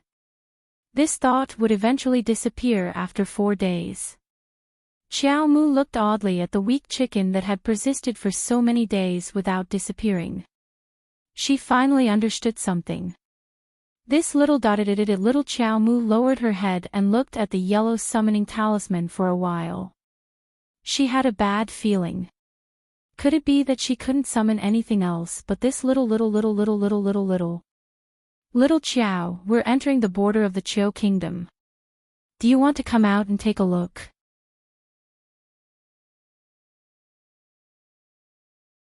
Chapter 264. Upon hearing this, Arbor put away the yellow summoning talisman in her hand and lifted a corner of the curtain to look outside. As far as the eye could see, it was all yellow sand and thick soil. It looked hazy, and a few sparse houses could be faintly seen amidst the sand and dust. As expected, the western border wasn't as prosperous and wealthy as the Mo Kingdom. Arbor hopped off the carriage, and the chicken also flapped its wings and hopped to her side, its 2 slender and long claws clicking happily. The border town of the Chio Kingdom is just up ahead. Uncle Wong led a horse and sighed in relief. Our journey here was quite smooth. Miss Chow, let's go over now. Their journey had indeed been quite smooth, especially since they hadn't encountered a single zombie in the Mo Kingdom. Even Arbor found it inconceivable. However, when they exited the Mo Kingdom and entered the Liang Kingdom, they had encountered a small group of zombies. Fortunately, their convoy had escaped quickly, so they hadn't encountered the zombie squad to avoid wasting their energy fighting. The further west we go, the more careful Miss Chiao will be. Although the Chiao Kingdom is a small kingdom, the king is tyrannical and unscrupulous. The soldiers he raised also casually trample on the villagers. Uncle Wang sighed and shook his head. When we pass through Pony Town later, we will need to hand over some supplies. Miss Chiao, just sit in the carriage and don't make a sound. Chiao Mu nodded and then boarded the carriage again. Da Qing, that weak chicken, also hopped onto the carriage and sat down next to the child, miming to her. The carriage headed towards Pony Town at the border of the Chiao Kingdom. When they reached the entrance of the town, they naturally slowed down and caught up with the group passing through. There weren't many people lining up to pass through the Chiao Kingdom border. Most of the people in the northern part of Sikong Planet were concentrated in the Mo Kingdom. Other than the businessmen who came and went, very few ordinary refugees would flee to a small kingdom like the Chiao Kingdom to make a living. What are you doing? What are you holding? Give it to me. The soldier who was investigating directly snatched the basket from an elderly woman's hands, ignoring the objections of others. When he lifted the cover of the basket, the stench of salted fish assailed his nostrils. It was so fucking smelly, yet she treated it as a treasure. The soldier was so angry that he threw the basket to the ground. The old woman cried as she squatted down to pick up the salted fish that had rolled into the dust. The Chiao soldiers kicked her impatiently and she rolled to the side. Scram! Line up properly, what are you looking at? The soldier's gaze landed on Uncle Wang's convoy, and a trace of greed flashed in his eyes. Come over here. The motorcade was coming. What are you transporting? Uncle Wang smiled as he handed over a small bag of beans. He whispered into the soldier's ear, "Little brother, we are a trading company from the Mo Kingdom. We have an agreement with your country's Duanmu Trade Union to exchange goods. This is the exchange document between the two countries, as well as the certificate from Duanmu Trade Union." The soldier glanced at Uncle Wang and took the documents from him. He did not dare to make things difficult for him. After all, the Duanmu Trade Union was famous in the Chiao Kingdom. Even the great king of the Chiao Kingdom would tremble when the patriarch of the Duanmu family stomped his feet. A mere soldier like him naturally did not dare to make things difficult for a customer of the Duanmu Trade Union. However, this small bag of beans, which did not even weigh 5 caddies, was truly too little. If the brothers were to split it, they might not even get half a caddy. The soldier glanced askance at Uncle Wang. According to custom, we have to search the convoy. On the side, Monkey glared angrily at the soldier, but Uncle Wang pulled him to the side by his sleeve. He responded with a smile, "Sir Soldier, please take a look. However, our young miss is in the first carriage, so please do not disturb her."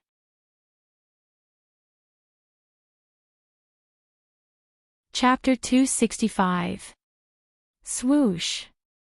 The soldier didn't care about what Uncle Wang said.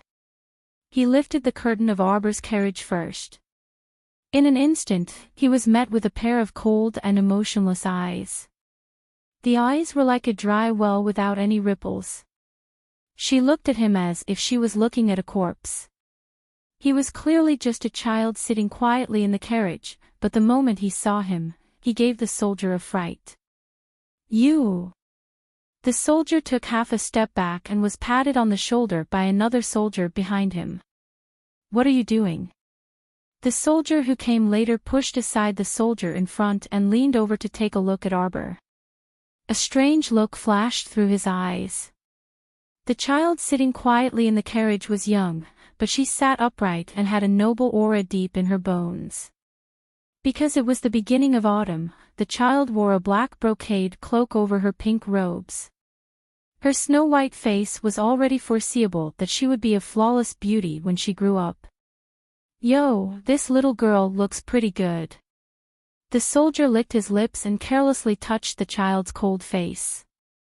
However, just as he stretched out his hand, Weak Chicken cooed and lowered its head to peck him fiercely. Ah! The soldier looked down and saw a bloody mark on his hand. His expression changed abruptly, and he glared fiercely at the carriage. He had been attracted by the child's cold and beautiful appearance and hadn't realized that there was a chicken in the carriage. Fuck! It's a chicken. The soldier's eyes turned green when he saw the chicken. He smacked his lips and said gruffly, "Brothers, there's a chicken here. Let's catch it. It'll go well with wine tonight." The dozen or so soldiers cheered and laughed. They were all excited when they heard that there would be chicken to go well with wine tonight. Who knew how terrible their lives had been recently? Ever since zombies spread throughout the Chio Kingdom, it was good enough to barely have 2 meals a day, let alone chicken, duck and fish. "Soldiers, you can't." Uncle Wong hurriedly went forward to stop them, but he was pushed aside by a soldier. "Little girl, you'd better come down."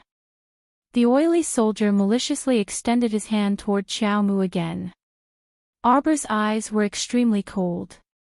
Although she didn't like Weak Chicken, it didn't mean that any cat or dog could bully Weak Chicken. Newbie was her summoned creature, not someone else's dish. Therefore, this group of blind idiots could go to hell. Bam! A kick landed on the oily soldier's face. The other party was caught off guard. With a wail, he fell backward and landed heavily on the ground, stirring up a cloud of dust. The 2 nearby soldiers also ate a mouthful of dust, and their faces were immediately filled with anger. One of them rushed forward and was about to lift the curtain again when he saw a small figure dart out of the carriage with a whoosh, and a fierce fist landed on his eye. His eyeballs almost flew out on the spot. Roar! The soldier covered his eyes and cried out in pain. He fell to the ground on his butt. Before he could see the situation in front of him clearly, he was suddenly slapped in the mouth by a slender chicken claw. He was stunned. The oily soldier that was the first to be kicked down by Xiao Mu strenuously crawled up from the ground and cursed angrily with a contorted face. He glared viciously at Xiao Mu and said, "Damn lass, you're quite capable. See if I don't sell you to a brothel after I catch you." Arbor's pitch-black eyes stared at the oily soldier. It was as if she could shoot a hole through him. Suddenly, she flew through the air and quickly arrived in front of the oily soldier. Arbor waved her hand, and a white light flashed between her fingers and the oily soldier's neck.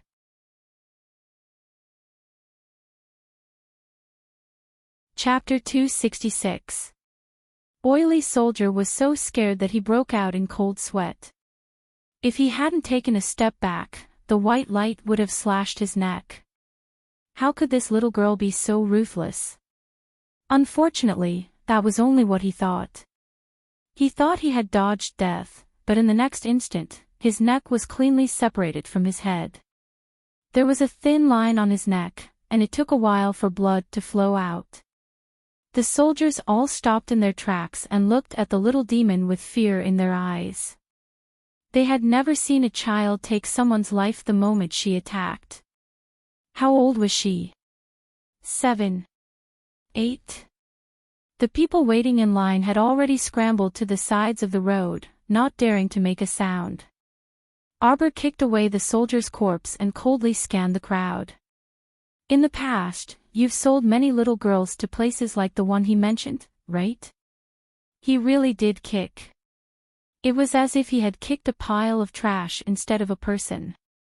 More than a dozen Chio soldiers were trembling in fear in front of a little girl.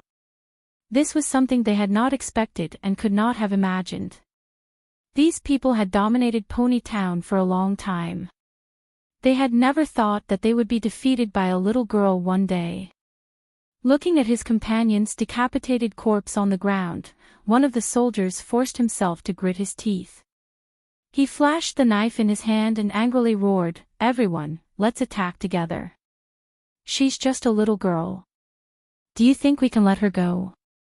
Upon hearing this, 4 to 5 sturdy Chiu soldiers immediately ran over and brandished their shining sabers at Xiao Mu. A few young men from Uncle Wang's team wanted to help, but the remaining 7 or 8 soldiers rushed up and pressed them to the ground. The Chiu soldiers were especially ruthless. They rushed up without a care and swung their clubs at the crowd. Not only did they injure the young men in the convoy, but they also injured the trembling commoners who were squatting on the side. An old man was too slow in retracting his leg and was hit. His leg bone immediately cracked, and he let out a pitiful cry. Arbor's eyes flashed with anger. He sneered, "You can't wait to die." Several bodies securing talismans suddenly floated in front of the little girl. One by one, they split open on the soldiers' bodies.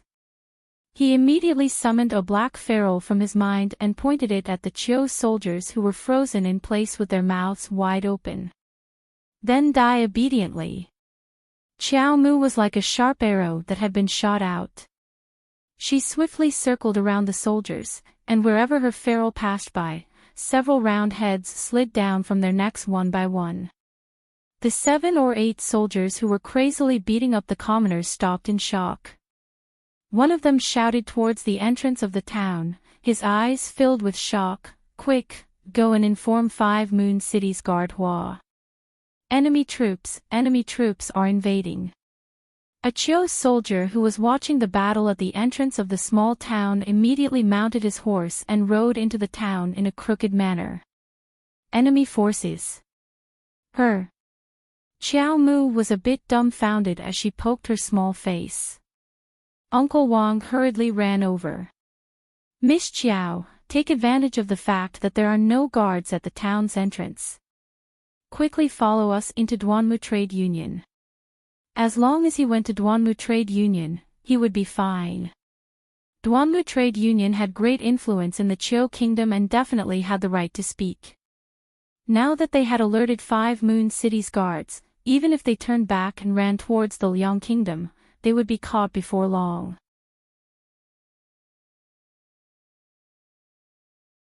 Chapter 267. Unexpectedly, the little girl only shook her head. "Uncle Wang, we're already in the Chiu Kingdom. According to our agreement, you can leave first." She would not go with them to Duanmu Trade Union, nor would she implicate them. Since she had already chosen to shed all pretense of cordiality with the Chiu soldiers, she did not want to let them off so easily. Of course, she was the one who started this, so she would bear all the consequences. "Uncle Wang, go to Duanmu Trade Union with the others." "I'm fine." Arbor urged Uncle Wang and the others to leave. Uncle Wang was unwilling. "I promised the city lord that I would bring you safely to the Chiu Kingdom. Brother Monkey, take Uncle Wang away." "Don't worry, I'll be fine. If you stay here, I'll have to take care of you." The child curled her lips and said expressionlessly, "Thank you for taking care of me along the way. We'll meet again if fate wills it." With that, she waved a few immobilization talismans and immediately froze the 7 or 8 horrified Chiu soldiers on the spot. At this moment, Uncle Wang had also seen some signs. He had suspected that the child had an extraordinary background. Now that he saw her actions and thought of City Lord Gu's words, he did not hesitate anymore. The child's words made sense.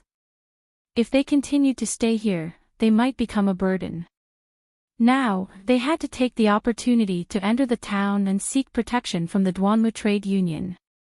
Only then would they be truly safe. The entrance to the town was in chaos. The citizens in line followed Uncle Wang's caravan and hurriedly entered the town. None of them dared to linger. In the end, the entrance to the town was empty except for Arbor. Of course, that was if one ignored the 8 Chiu soldiers kneeling at the entrance with their hands tied behind their backs. The weak chicken trotted to Xiao Mu's side with its slender and long claws, and it gracefully squatted down beside her. Arbor glanced at it but did not say anything. The weak chicken turned its head and looked at the child. Coo, coo, it cooed. A group of Chio's soldiers appeared in Pony Town. There were about 100 of them. 5 Moon City's guards would not arrive so quickly. This was probably the town's overall defense force. The tiny Chio kingdom only had 1 main city and 2 smaller cities. It wasn't even 1% the size of the northern Mo kingdom. However, since it was located at the western border, it served as a great barrier against the barbarian tribes in the west. Furthermore, trade was very frequent, so the upper echelons of the Mo kingdom allowed the existence of this barrier. Otherwise, such a small country with no sense of existence would have been annexed hundreds of years ago. Therefore, when he received the news of an enemy invasion, Pony Town's deputy garrison was truly shocked. No matter how hard he tried, he couldn't understand why they were suddenly attacked. Lianghua did it. Or was it the state of Zhao? Or perhaps the Mo kingdom? The deputy garrison leader's gaze fell outside the town. His pupils constricted at first, and then they were filled with confusion. There was a little girl sitting at the entrance of the town. She was about 7 or 8 years old. She held a black ferrule in her hand and gently tapped it against her palm. Who are you? The deputy didn't dare to act rashly. He reined in his horse and stood still. Without waiting for the child to speak, a coo sound was heard. Weak Chicken suddenly stood up, shook its short wings, and waddled in front of everyone. The deputy garrison leader and the soldiers were all dumbfounded. What was this chicken doing? Xiao Mu also jumped up before taking out a handful of talismans. Weak Chicken cooed, and all its feathers stood on end. With a splash, a pillar of water swept into the group like a torrent. Ah! The group was immediately scattered. Many soldiers rolled and fell in the water.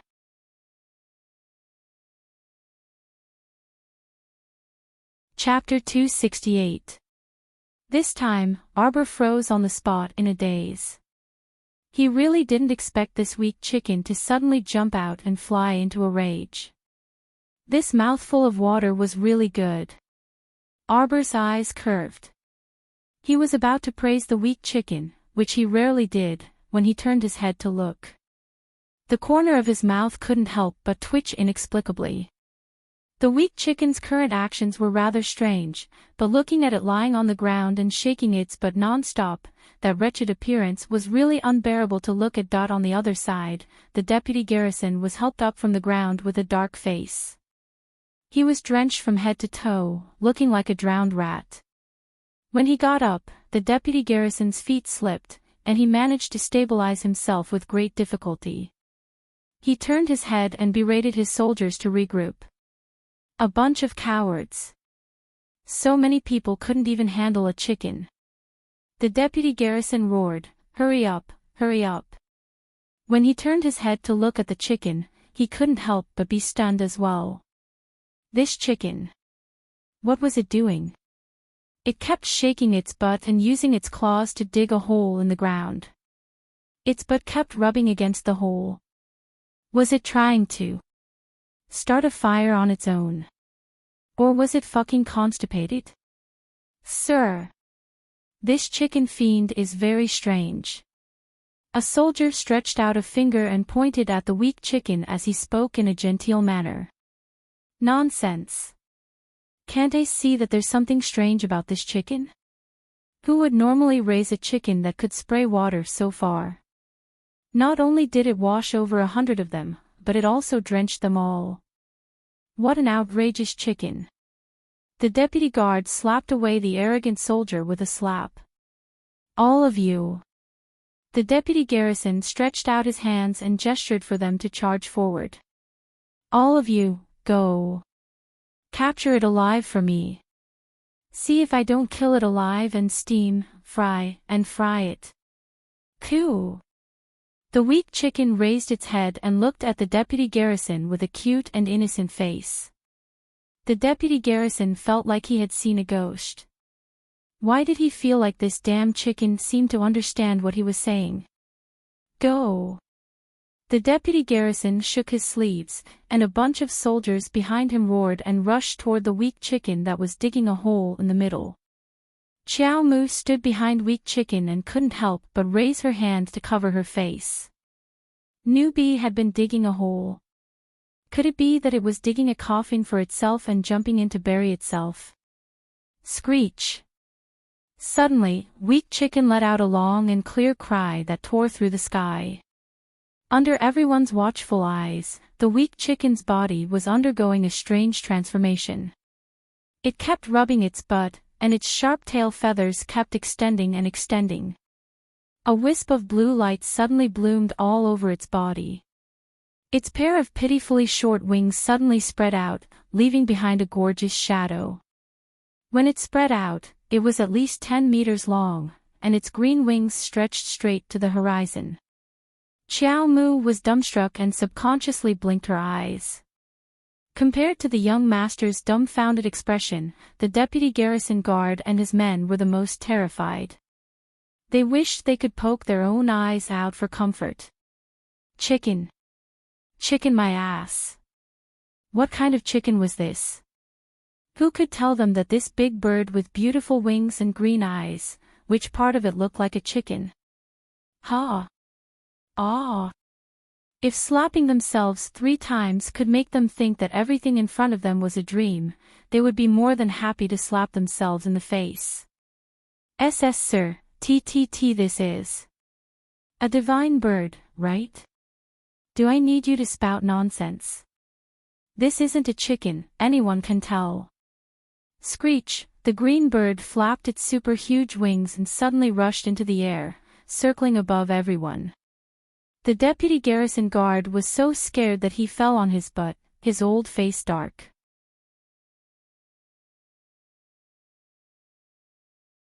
Chapter 269. Shriek. The cyan bird shrieked, and its circling figure abruptly swooped down from the sky. The deputy guard was so frightened that his face turned pale, and he scrambled to run backward. Run, run. Whoosh. Whoosh whoosh whoosh. Heavy rain suddenly poured down from the sky. The scary thing was that the rainwater turned into ice cubes of various sizes halfway through and smashed into the heads of the Chiu soldiers running for their lives. Ah! Ah! Fuck, fuck. The soldiers who were hit all fell to the ground with their heads broken and bleeding. They cried bitterly as they scrambled away. Some of the more timid ones were so frightened that they fell to the ground and foamed at the mouth. Shriek. While the cyan bird was attacking the crowd, a large group of soldiers led by 5 Moon Town's Guardhua swiftly ran toward the town's entrance. From afar, Guardhua and his group saw the large cyan bird circling in the sky. Its wings almost covered the entire sky. Its body was so huge that it caused the hearts of Guardhua and the others to skip a beat. Did some nearby kingdom bring a large group of mystic cultivators and mystic beasts to attack? Release the arrows. Guardhua roared. He raised his hand, and the thousands of soldiers below raised their bows and shields and lined up in formation. Aoye's expression changed, and he suddenly appeared beside the little girl. He pursed his lips and called out. In an instant, dozens of black figures rushed over and landed behind Aoye. The little guy turned around and looked at the youth who stayed up all night with a dumbfounded expression. Shuei's eyes were filled with a strange expression. Today was so lively. First, the weak chicken ascended to the heavens. Then, Aoye attracted so many people that if Aoye hadn't taken the initiative to tell them to show themselves, the child wouldn't have noticed so many people lurking around her. Every one of these youths in black had cultivation auras that were no weaker than Aoye's. Why was it like this? Since when were level 10 mystic cultivators as common as cabbages on Seacone planet? As expected, poverty limited one's imagination. Thinking back to her previous life, she simply couldn't come into contact with this magnificent level. Moreover, how weak was she that she couldn't reach the standard of a level 10 mystic cultivator until her death. No wonder she was tortured to death without any room to retaliate. She wanted to increase her cultivation. She wanted to advance. She wanted to work hard to become stronger. The youth's gazes fell on the little girl in the middle. The little girl was clenching her small fists with a strange expression on her face. She clenched her fists forcefully again and again, making a comical gesture. What happened to Miss? Stay Up Late was speechless as he looked at the child. Inside, however, he was smiling. It was rare to see Miss so full of life. It was really good. He didn't know what had touched the depths of her cold heart. When the little stoic returned to her senses, she discovered that her actions were very strange. With a stoic face, she calmly retracted her small hand and turned to look in the direction where the thousands of arrows were simultaneously released. Release the arrows. Behind Gardhua, hundreds of thousands of arrows flew out and shot towards the blue bird in the sky. The little girl's face changed. She stomped the ground and tried to run, but Stay Up Late grabbed her arm. Young miss, wait. Screech. The blue bird flew up in midair, bringing with it a ray of blue light. In the blink of an eye, all the arrowheads in front of it were sucked in. At this time, it was as if time had stopped, and all the arrowheads stopped in front of the green bird. Gardhua looked at the sky in horror and abruptly berated his subordinates, "Retreat. Everyone retreat, retreat. All of you rascals, listen carefully. The one who will take your lives today is me. My name is Qinghuan. I was born from heaven and earth." Screech. After the stern screech, countless motionless arrowheads uniformly changed directions and violently shot towards Gardhua's army.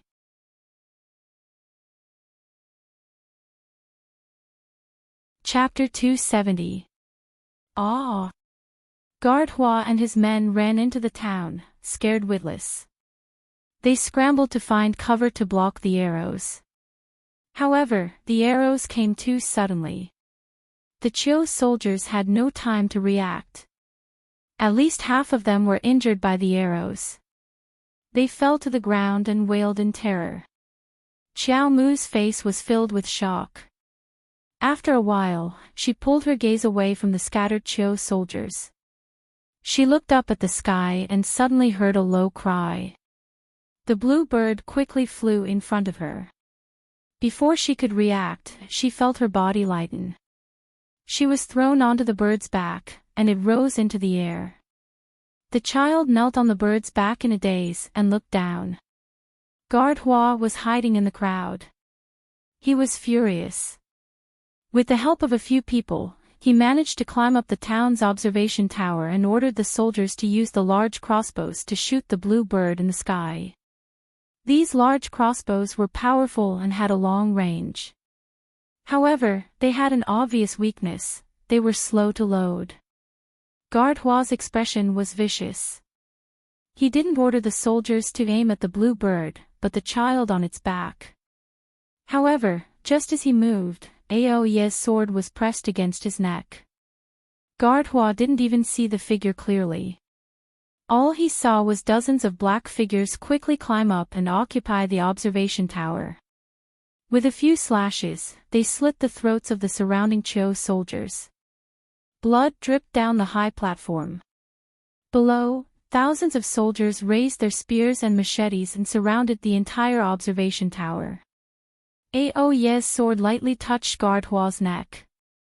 Gardhua felt as if a venomous snake had slithered up his neck. It was so cold that his entire body trembled. "What are you doing?"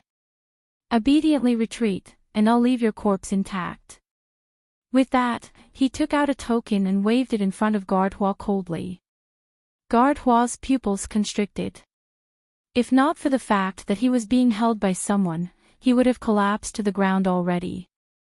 This was the personal token of the Mo Kingdom's crown prince. Why did it turn out like this? Why did it provoke someone like the Crown Prince of the Northern Mo Kingdom? Gardhua was sweating profusely. He had no idea what was going on. Move quickly. Tell your men to stop shooting arrows and throwing stones. Otherwise, it will be seen as a provocation. You won't be able to withstand the wrath of the Crown Prince. Stay Up Late pressed his sword against Gardhua's neck. At the same time, the blue bird circling in the sky used its huge wings to fan a gust of wind, suddenly knocking down all the stones and arrows that were shot into the air. The Chiu soldiers howled in agony. They were no match for the blue bird. Gardhua hurriedly shouted, "Stop the attack!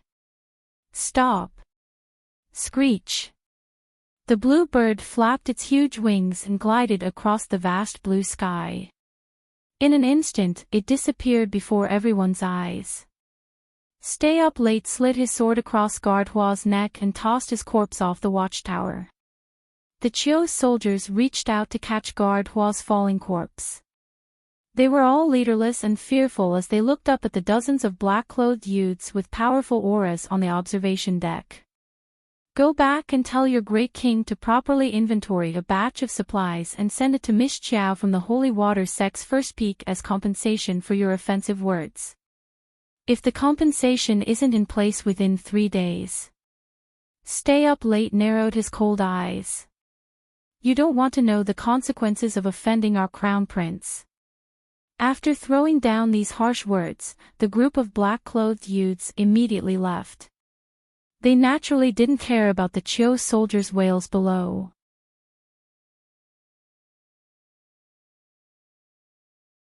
Chapter 271. Miss Chiao had no idea that her classmate, Aoyi, had asked her for compensation. She sat on Blue Phoenix's back, her face hurting from the strong wind. Then, he activated the eggshell defensive barrier, blocking out the wind that was blowing against his face. Chiao Mu pursed her lips and knelt on Blue Phoenix's back with a serious expression. She placed her hands on her knees and sat upright. Although Blue Phoenix's flying speed was astonishing, it was very stable. It flew out of Chiu's largest city, 5 Moon City, in a flash. It retracted its wings and landed outside the city. However, they were too eye-catching as they flew through Chiu's borders, causing a commotion in 5 Moon City. However, no one chased after them, and Chiao Mu didn't want to know the reason. Right now, she was so angry that her stomach was about to explode. She looked up and saw large stretches of undulating mountain ranges. They were covered in snow all year round. That should be the snowy mountain that her master had mentioned. After Qing Wan landed on the ground, it put her down and retracted its pair of long wings. Its entire body shrank. At this moment, Qing Wan had completely transformed into a fluffy little chick. If its blue feathers were to turn yellow, then it would truly be a little yellow chick. The little chick flapped its short wings and flew to Arbor's shoulder. It nuzzled its head against her neck, purely to show its goodwill. However, the flattery backfired. Arbor immediately punched Weak Chick. Her face darkened as she chased after Weak Chick, who was flapping its wings wildly. I'll beat you to death. Chiao Mu angrily chased after it and gave it a good beating. Newbie was so scared that it cooed and kept flapping its little wings to run away pitifully. Come here. This damn chick still dared to pretend to be weak and cute. She would beat it to death. Hee hee, it had just defeated so many people, and now it was still pretending. Why didn't it ascend to heaven? No, it had already ascended to heaven. Coo! The little chick ran quickly. It flapped its short wings and flew up and down. 1 adult and 1 chick, 1 human and 1 chick, dashed up the mountain path. The little chick suffered 2 punches on its head. After being roared at by the child, it pathetically stopped running. It folded its wings and curled up on a rock, lowering its head to admit its guilt. The child who had been chasing after them had a flushed face and was panting heavily. You. Master, why did you hit me? Little Chick asked with a face full of confusion. I really don't understand Master's world. He thought that if he revealed his true form and revealed his strength, Master would definitely like him. However, the reality was so spicy that it made people sad. Are you still going to pretend? The child scolded, and his little hands unconsciously went to his waist. He said angrily, if you don't pretend, you scammer. Do I need to be jolted on the road for more than 10 days? You should be able to fly there in a few hours. Coo. Little Chick's face was filled with confusion. Fuck your sister. He obviously knew how to speak, yet he pretended not to understand. The kid was so angry that he grabbed a tree branch and swung it at the little chick. Coo. Coo. Little Chick flew all the way up the mountain along the snowy white path. Coo. Little Chick stopped, and Arbor also stopped. Many people had appeared on the mountain path ahead. They were lining up along the main mountain path. When Xiao Mu looked up, she could vaguely see a magnificent mountain gate. The 3 words, Holy Water Sect, were engraved on it. However, what was up with these people lining up?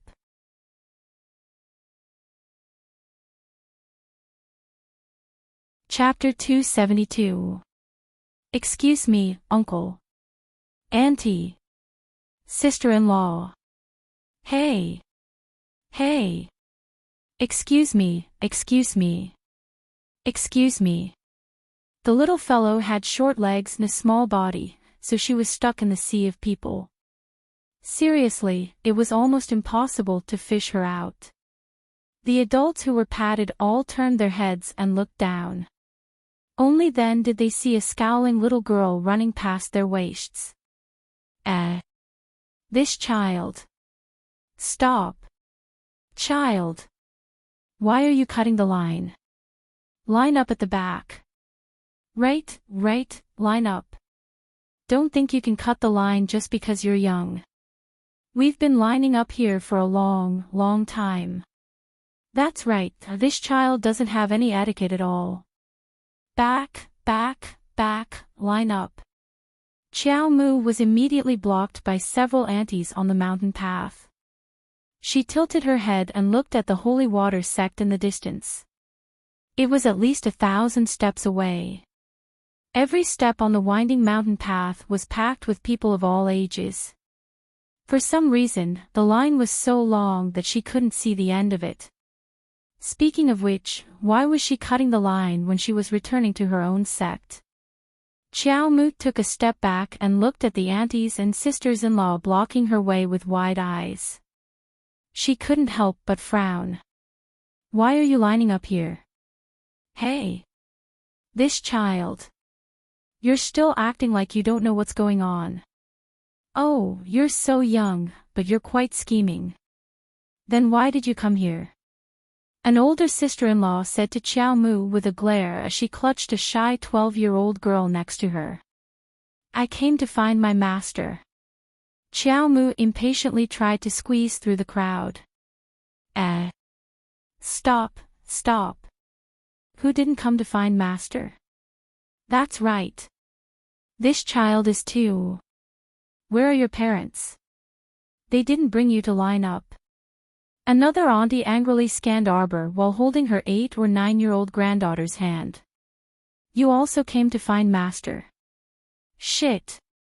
Murong Sun kept saying that she was exceptionally talented and would only have her as her last disciple in her life. Murong Sun cried and begged to carry her back to the sect and even used that mystical treasured land to lure her back. What was going on now? So many people came to find her. She actually took in so many disciples? Big liar. Liar. My master took you in. That's impossible.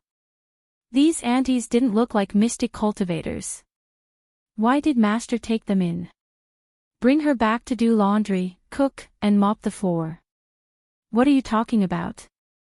Didn't you also come for the Holy Water Sect's annual opening ceremony to accept disciples? At this moment, there were even more people surrounding her. All the older sisters-in-law reached out to block Xiao Mu's path. He surrounded a short child and scolded, "You're even calling him master. Who is your master?" "My master is First Peak's Murong Sun," the little stoic said seriously. "Pooh! Ha ha ha ha ha." The onlookers were actually laughing. Yo, this child, at such a young age, even knows about Peak Master Murong of the First Peak. This is too funny. Peak Master Murong hasn't accepted a personal disciple for so many years. He can't even come up with a better lie. That's right, that's right. It would be more believable if you told us that the second Peak's Peak Master Yang or the third Peak's Peak Master Lu is your master. Ah ha ha ha. The crowd burst into laughter as if they were watching a joke, and Arbor was speechless for a moment. Caw. The little chick, who was squatting on Arbor's shoulder, suddenly jumped as if it was about to explode. Arbor hastily reached out to grab the little cyan chick. These aunties and uncles were just a bit bored and had bad mouths, but they weren't like those Chou soldiers who wouldn't shrink from any crime. They couldn't withstand Qingluan's icy breath.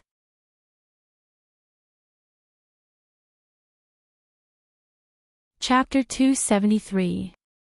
The child hugged a chick and looked adorable, but her face was a bit stoic and did not have much of an expression. Anyway, don't cut the line. Go line up. A plump woman pouted and waved her hand at Arbor. Arbor turned to look at the mountain gate that seemed to stretch to the horizon and sighed in her heart. Why didn't she see a single senior sister? Opening the mountain gate and accepting disciples was such a big event, so there should be many disciples coming out to receive them. Where were eldest senior sister and second senior sister? She didn't see the senior sisters she was familiar with from second and third peaks either. Xiao Mu looked down at the red carped jade pendant in her hand. Murong Sun tossed her the sect token before she left, and the words, "First Peak," were engraved on the back of the jade pendant. If she randomly met a senior sister and showed it to her, it should be enough. Right? Xiao Mu looked up and saw a little girl in red about 10 years old waving at her from the top of the stairs 20 steps ahead of her. Soon, a blue-clothed maidservant ran down and pulled Xiao Mu's hand. She said to the aunties around them, "This is our family's child." "Sorry, make way, make way." That maidservant pulled Xiao Mu's hand and squeezed her way back to the little girl in red. "Little sister, are you okay?" The little girl patted Arbor's shoulder and smiled at her, revealing a small dimple on her left cheek.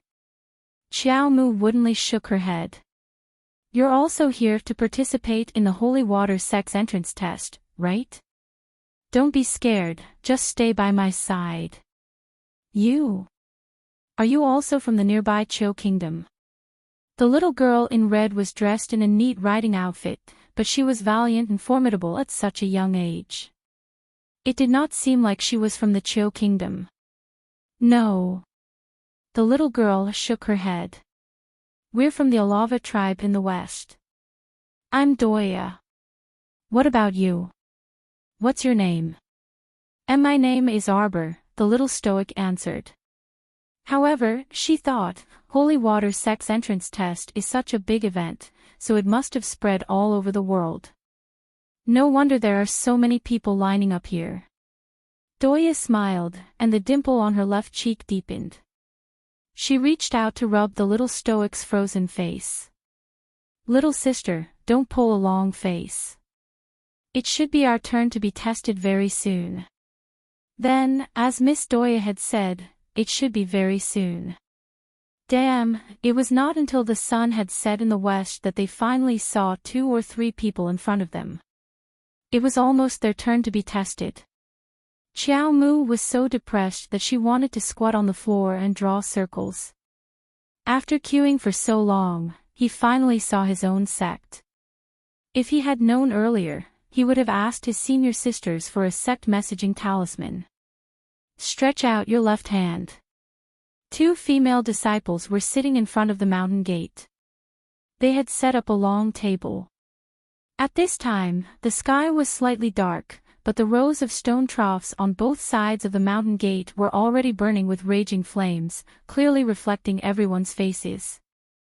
Arbor glanced at them and found that she didn't know any of the two female disciples who were sitting or those who were standing behind them. But that was to be expected. The only holy water sect disciples she knew were the seventh fairy's daughters. They were the top disciples of their peaks, so they probably wouldn't do such a boring reception job.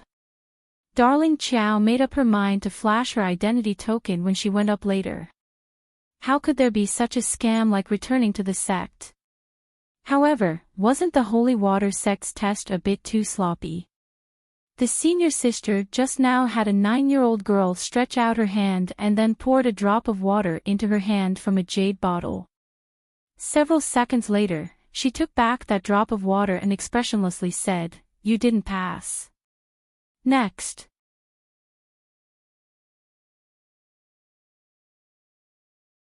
Chapter 274. Several little girls who went up in succession failed and ran down while sobbing and covering their faces. Doya and Arbor looked at each other in bewilderment. Doya couldn't resist asking, "I wonder how that water droplet is tested. Why is it immediately tested after dripping a drop of water on it? Who the hell knew what kind of lousy test this was?"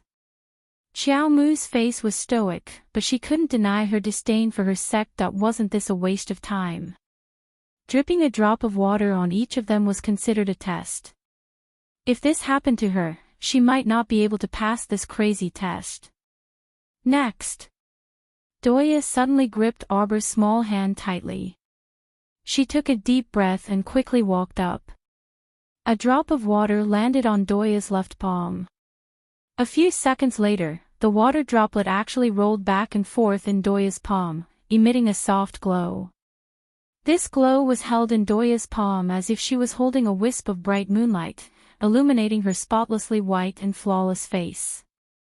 It was very beautiful. Qiao Mu dazedly stared at that glow. Whoa! This water droplet really had a bit of a name. Previously, no one reacted because that water droplet looked down on them. The two holy water sect senior sisters behind the long table revealed faint smiles and nodded at Doya. Very good. Pass and stand behind us. Oh, so the 4 girls standing behind the two holy water sect senior sisters had passed the test. Wow, including Doya, there were only 5 people. There had probably been over 10,000 people tested earlier. Only 5 out of 10,000 people. This probability was too low. Doya's dimples deepened as she smiled. She turned around and gestured for Qiao Mu to work hard before excitedly standing behind the 2 senior sisters. Next.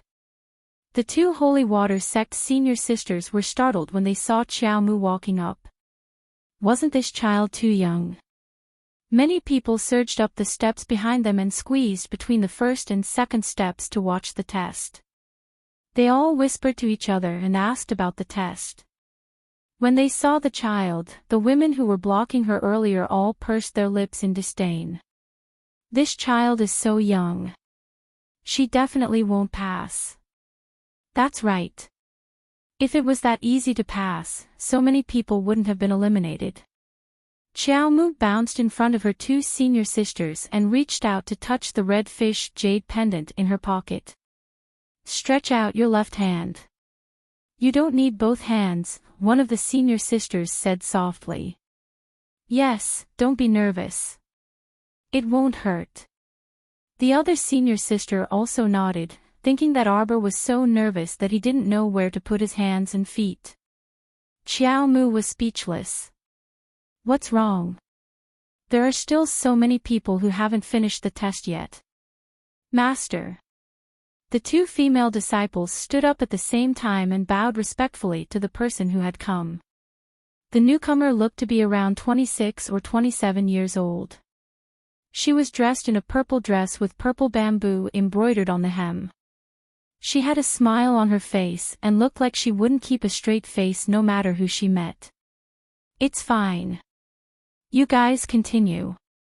Master is just here to take a look. The second peak's peak master, young Shirong, covered her mouth and smiled. In an instant, murmurs could be heard from all directions. All the sisters-in-law and uncles who were holding on to their children became excited.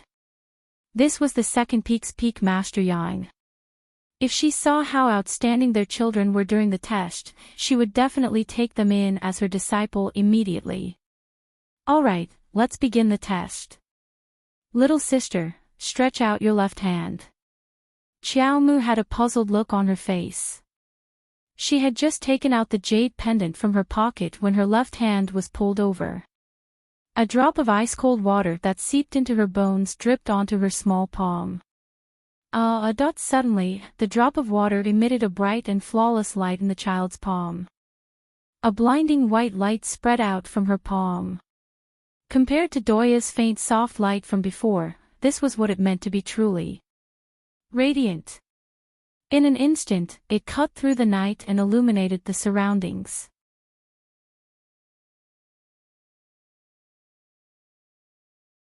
Chapter 275.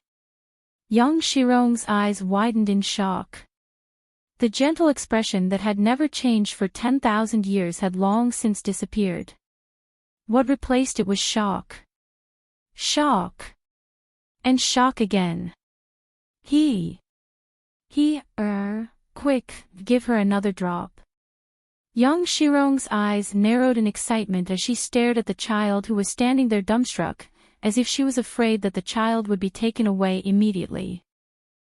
He hurriedly got up and walked quickly to the child. She gently pulled the child's left hand and dripped another drop of water onto her palm. In a daze, everyone's vision was taken away by a blinding white light. Nothing in the world could block the blinding light. It was only when the 2 drops of water slowly seeped into the skin of the child's palm that the terrifying and dazzling light gradually faded away. Young Shirong's mouth was agape for less than a second before she pounced on the child like a hungry tiger pouncing on its prey. The child was startled and her eyes widened as she subconsciously took a few steps back. But how could she be a match for Peak Master Yang? Peak Master Yang hugged her tightly and pulled her into her arms. Good disciple, quickly follow Master back to the second peak. Master and disciple are indeed fated to meet even though we're thousands of miles apart. Look, it's already so late, but Master can still bring you back, ha ha ha ha ha. Master's trip here was not in vain. Young Shirong hugged the child tightly in her arms as if she was hugging a precious treasure. The child uttered a few syllables. Master, am I? Hey. Good disciple. Don't speak, it's already so late and you must be tired. Master will bring you back to the second peak to rest.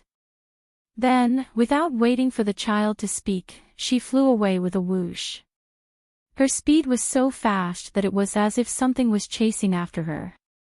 Why was it so bright just now? Could it be that the divine water has a particularly large reaction to someone? Sui floated past. A cold and beautiful woman suddenly appeared in front of everyone. Greetings, Uncle Master. Han He and Lu Yun recovered from their shock and hurriedly bowed. Who's so talented? To be able to emit such a dazzling light, this was something that had never happened before. Han He said, yes, it's a disciple that Master just took in. Master has already brought her back to the second peak. Lu Yun snorted heavily. Han He didn't even dare to tell Martial Uncle Lu that the little junior sister whom Master had snatched away just now had such astonishing talent that she had actually absorbed 2 drops of God's water into her body. TSK, if you want to take in a disciple, then so be it. It's as if you want to snatch him away. You didn't even show your face and snatched him back to the second summit. A mocking voice followed. She didn't even need to see who it was. She knew it was eldest Aunt Master Murong Sun just by hearing that carefree smile. Greetings to Martial Uncle Murong. Murong-sun casually waved her hand. This peak master merely saw the commotion here, so I came to join in the fun. It's nothing special, so go about your business. After she finished speaking, she leaned against the long table with a smile on her face and winked at Han He as she said, "Little He Z, what kind of disciple did your master take in just now?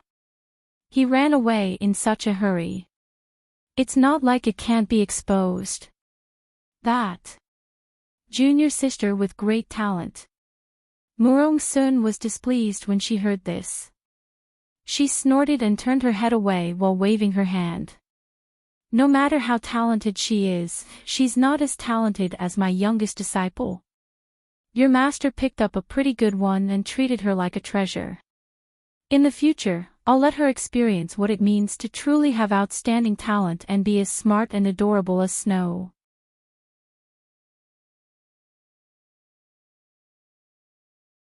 Chapter 276. Lu Yun abruptly harumphed and looked behind Han He. These are the ones who passed the test.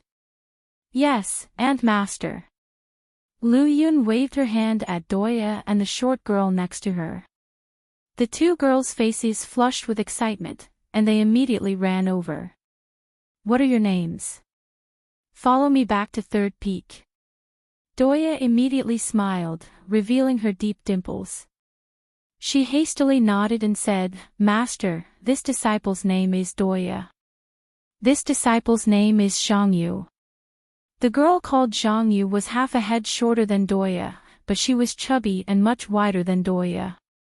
Her grape-like eyes swiveled around, looking very clever and quick-witted. Yes, you two will follow me back to Third Peak. Lu Yun nodded aloofly. Wait, you little fellow. Murong-sun's figure swayed, and she arrived in front of Zhangyu, lifting her off the ground. Lu Yun's aloof face darkened, and she glanced at Murong-sun. Senior Sister Murong, what are you doing? I'll take these two disciples. You can do whatever you want with the rest. Murong-sun rolled her eyes at Lu Yun. I've already taken in a closed-door disciple, so I won't take in disciples in the future. What did she care about? Compared to her stoic-faced disciple, these, and these were all too lacking in aptitude. They simply couldn't enter her eyes. Greetings, Aunt Master Murong, Zhangyu, who was being carried by Murong-sun, said with trepidation. Don't call me Aunt Master yet. Murong-sun narrowed her eyes and shook Zhangyu in her hand. You brat, you still want to trick me. You're a boy, right? Her words stirred up 1,000 ripples. The spectators were all dumbfounded. They had yet to recover from the news that a child who appeared to be 7 or 8 years old had just passed the Holy Water Sect's bizarre test in a high-profile manner and was carried away by Second Peak's Peak Master Yang like a treasure. At this moment, they were struck dumb by this wave. What? Everyone in the world knew that Holy Water Sect did not accept male disciples. Could it be that this child planned to disguise herself as a girl and sneak into Holy Water Sect? Zhangyu started sobbing and whining delicately, I'm not a boy, I'm not a boy. Murong-sun thoughtfully glanced at Zhangyu and sarcastically said, how about you take off your pants? Why don't I take off your pants? Zhangyu's face immediately turned red. The surrounding crowd was fired up, and they all scolded, a boy like you actually wants to sneak into the Holy Water Sect? Isn't that so? How did the adults in your family teach your children? How could they even think of something as ridiculous as cross-dressing? Isn't this taking up a slot? Seriously, by the looks of it, a peak master would at most take in 1 or 2 disciples. Yet, this brat wanted to snatch a spot. This was simply unforgivable. At this moment, a rotund middle-aged man jumped out from the crowd and pointed at the crowd angrily. You talk too much. My son clearly passed the test. How can you not let him enter the school? My son has been raised like a little girl since he was young. You can just treat him like a little girl. Besides, he had clearly passed the test. No, you can't throw us out. You can't throw him out. The fat middle-aged man was already held up by two female disciples. He stomped his two short legs and roared angrily. Our dear Zhang Yu even hugged Murong Sun's arm and wailed loudly, continuously wiping away his tears. Aunt Master, accept me, accept me. I'm a miss, I'm a miss. Murong Sun, Lu Yun, Everyone, What an odd pair of father and son. Unheard of, unseen.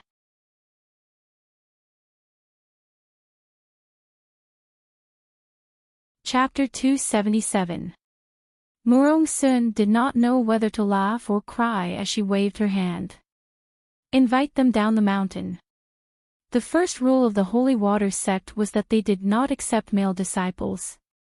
Even if you could say something nice, it was still not allowed. Little Zhang Yu wept as he slid down the ground. Adhering to the principle of hugging someone's thigh, he tightly hugged Murong Sun's leg and refused to let go. Aunt Master, take me in, Aunt Master. The little fellow thumped his chest and stomped his feet as he wailed. Murong Sun. How did this Peak Master meet such a weirdo like you? Third Peak's Peak Master Lu's expression was a bit awkward. She hastily picked another little girl and led her back to Third Peak with Doya. Murong Sun glared at Lu Yun's fleeing figure and harumphed. She forcefully pulled that weirdo off of her. Why aren't you sending the father and son down the mountain yet? Murong Sun was not in the mood to continue watching the test, so she swiftly left this place in a flash. As expected, her disciple was the least annoying when it came to children. She liked them just looking at them. As for our dear Chiao Mu, how could she have known that the entrance to the mountain would be so lively after the event? She also did not know that her unreliable master, Murong Sun, had come. Halfway through being carried back by Second Peak's Peak Master, Yang Shirong, she felt all the mystic energy in her mystic meridians roiling endlessly. This feeling was very similar to that she was about to advance. Previously, she had been stuck at the initial success stage of level 4 mystic cultivation and had been stuck for a long time without any movement. So what was this inexplicable situation? Although she could sense a very dense mystic energy aura as soon as she entered the Holy Water sect, wasn't this too ridiculous? She had not even meditated to cultivate yet, so why did it feel like she was about to advance? Chiao Mu quickly collected her thoughts and opened her dantian. She saw that her mystic meridian, which was originally hidden under the tree roots and securely wrapped by countless roots, was now exposed and endlessly absorbing the mystic energy roaming through her mystic meridians. Milky white mystic energy was rapidly flowing through her mystic meridians, which were different from all the other meridians in her body. Her mystic meridians swelled slightly and slowly expanded. Arbor could sense that her mystic meridians were slowly thickening with this subtle expansion. Her mystic meridians that were originally half a finger wide had now gradually expanded to be close to a finger wide. The widening of her profound veins meant that her profound veins would be able to accept even more profound energy, and her cultivation speed would definitely be much faster than before. My dear disciple, you're about to break through. Peak Master Yang exclaimed. He hurriedly landed on the second peak with the child in his arms. Arbor didn't even have time to take a look at what the second summit was like before he was quickly brought to the second summit by Yang Shirong, to the cultivation room with the densest profound energy. Disciple, don't worry. Master is right outside.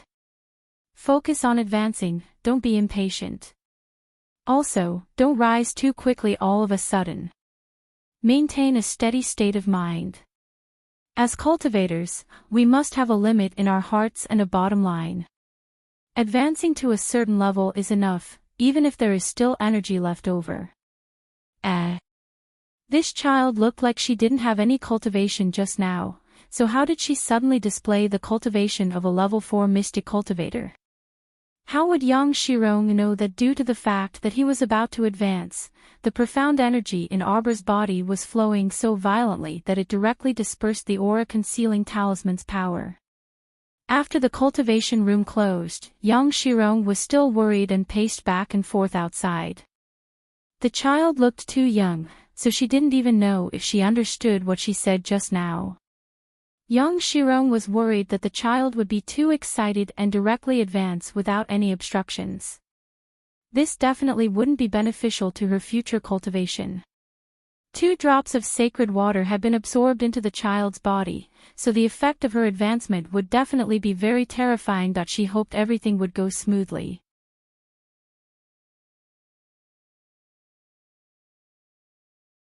Chapter 278. Our dear Arbor felt very baffled. She simply didn't expect that the opportunity for her advancement this time was related to those 2 strange drops of water just now. She only thought that it was because the holy water sex mystic energy was so dense that her stagnant realms suddenly loosened up. Arbor sat in the cultivation room and held her breath.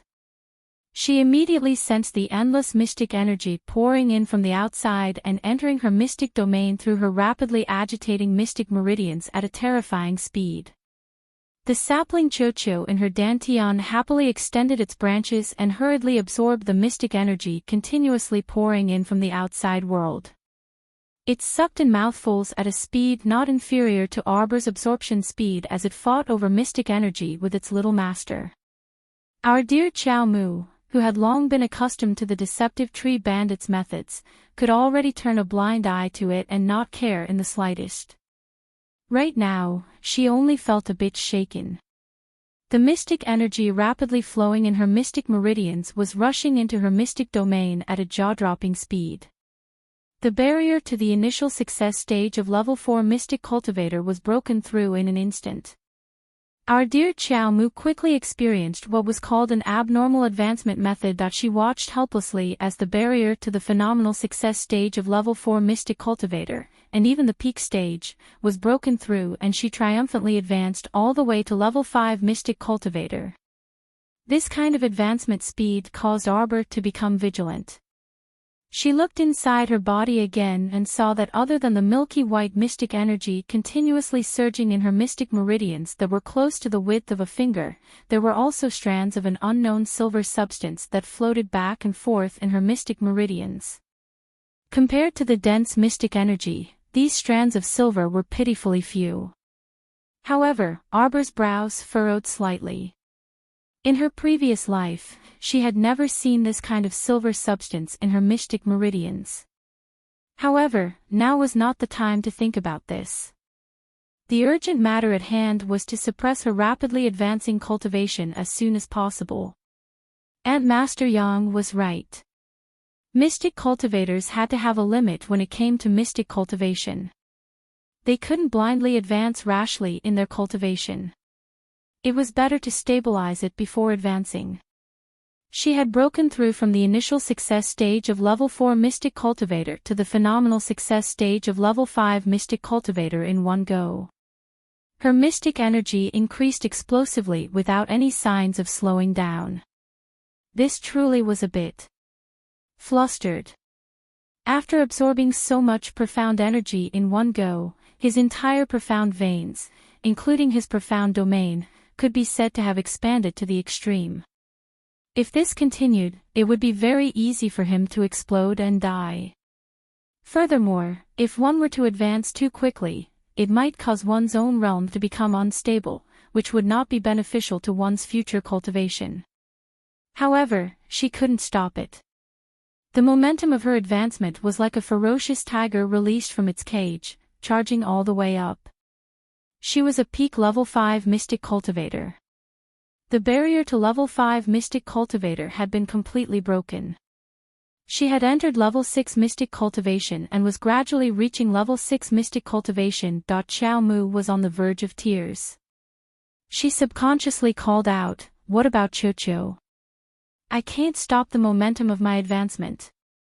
Chocho." This damn tree disappeared again. The sapling Chocho was silent for a while and couldn't help but ask, "Master, what are you worried about? I've advanced so quickly and absorbed so much profound energy into my body, will I explode on the spot? Cho-cho. Master, are you an idiot? Why do you always have some weird thoughts in your head? If you don't want to absorb the profound energy, just tell me, I can absorb all the profound energy. This much profound energy is enough for me to grow 2 leaves. Besides, why do you think your realm advanced by leaps and bounds? Is it the stimulation of the profound energy in the outside world? It's not. It's actually because you absorbed 2 drops of sacred water. Little Arbor.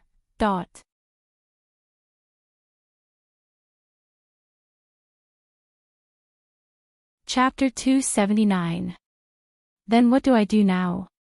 Hurry and help me stop. She didn't want to advance anymore. This advancement speed was so terrifying. It didn't feel like a normal human. Xiao Mu's heart was about to leap out of her chest as she watched herself break through the initial success and phenomenal success stages of level 6 mystic cultivation and charge toward the peak of level 6 mystic cultivation. Master, are you really not going to consider directly breaking through the barrier of level 7 mystic cultivation? Cho-cho tempted the little fellow. Let me tell you. If you break through to level 7 mystic cultivation, Cho-cho can immediately help you assimilate the paradise. Hurry. Absorb the remaining holy water essence. Hurry, hurry, hurry. I don't want it anymore. Wah, wah, wah. What was this cheating tree still nagging for? It's precisely because I want Master to break through to level 7 mystic cultivation that I held back from snatching those 2 drops of holy water away. Cho-cho muttered inwardly and immediately wrapped Xiao Mu's mystic domain with its branches before burying it deep into its roots again.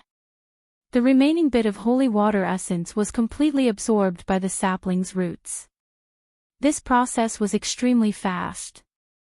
2 tender green leaves even immediately grew on the sapling's bare branches. Arbor immediately felt her entire body lighten as all the mystic energy that was swarming into her body was instantly drawn away by the sapling.